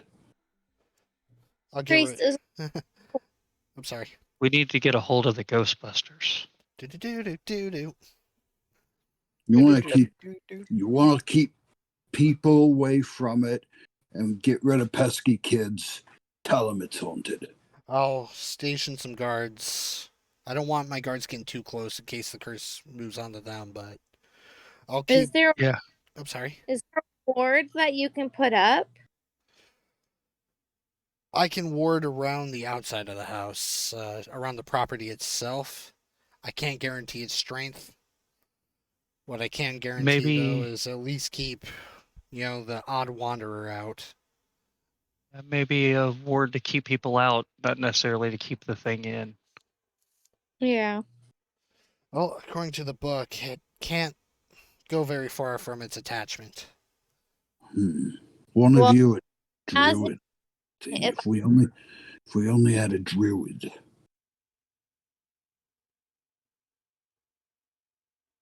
Yeah, maybe if only there were a machine of mystery or perhaps some chesters of wit. No. Or to attach somebody, how far from the house can that person travel before it loses contact with that attachment? He's looking at the book. I was thinking maybe if we had like a druid or somebody, they could like make shit grow and like grow a wall of trees around it or some shit. Pretty high level stuff. I am a druid, but... Oh, you're a druid. So am I, Yeah. but I don't know how well we would succeed at that. Wow, we've got two druids. I had a person back in my village that could create big walls of thorns, but That'll keep people out. yeah, they're not in this world. What? I'm not necessarily from this. I fell through a portal. Is that why you've got the wings then? Yeah. Figured you would. I am of the realm, but I am not fully of this realm. You people are weird. Know that? As long as we can station people to keep people out, that's probably going to be our best bet. I'll have Well- guards patrol the perimeter, but I don't want anybody to get too close there. The priest pipes up.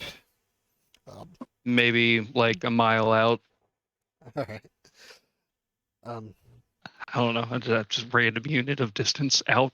Priest pipes up. Bad news. I don't exactly have a range on this thing's curse. Might want to make it 2 miles. It'll be done. Sorry for waking you, Belarus, but It's fine. I see you guys need some help. It's the least I can do for all you've done for us. well, I don't know about you guys, but I need to go back to sleep. I need some sleep too. Maybe rest here tonight. You guys are more than welcome to stay at the temple for the night if it makes you feel more comfortable. It would be very much appreciated.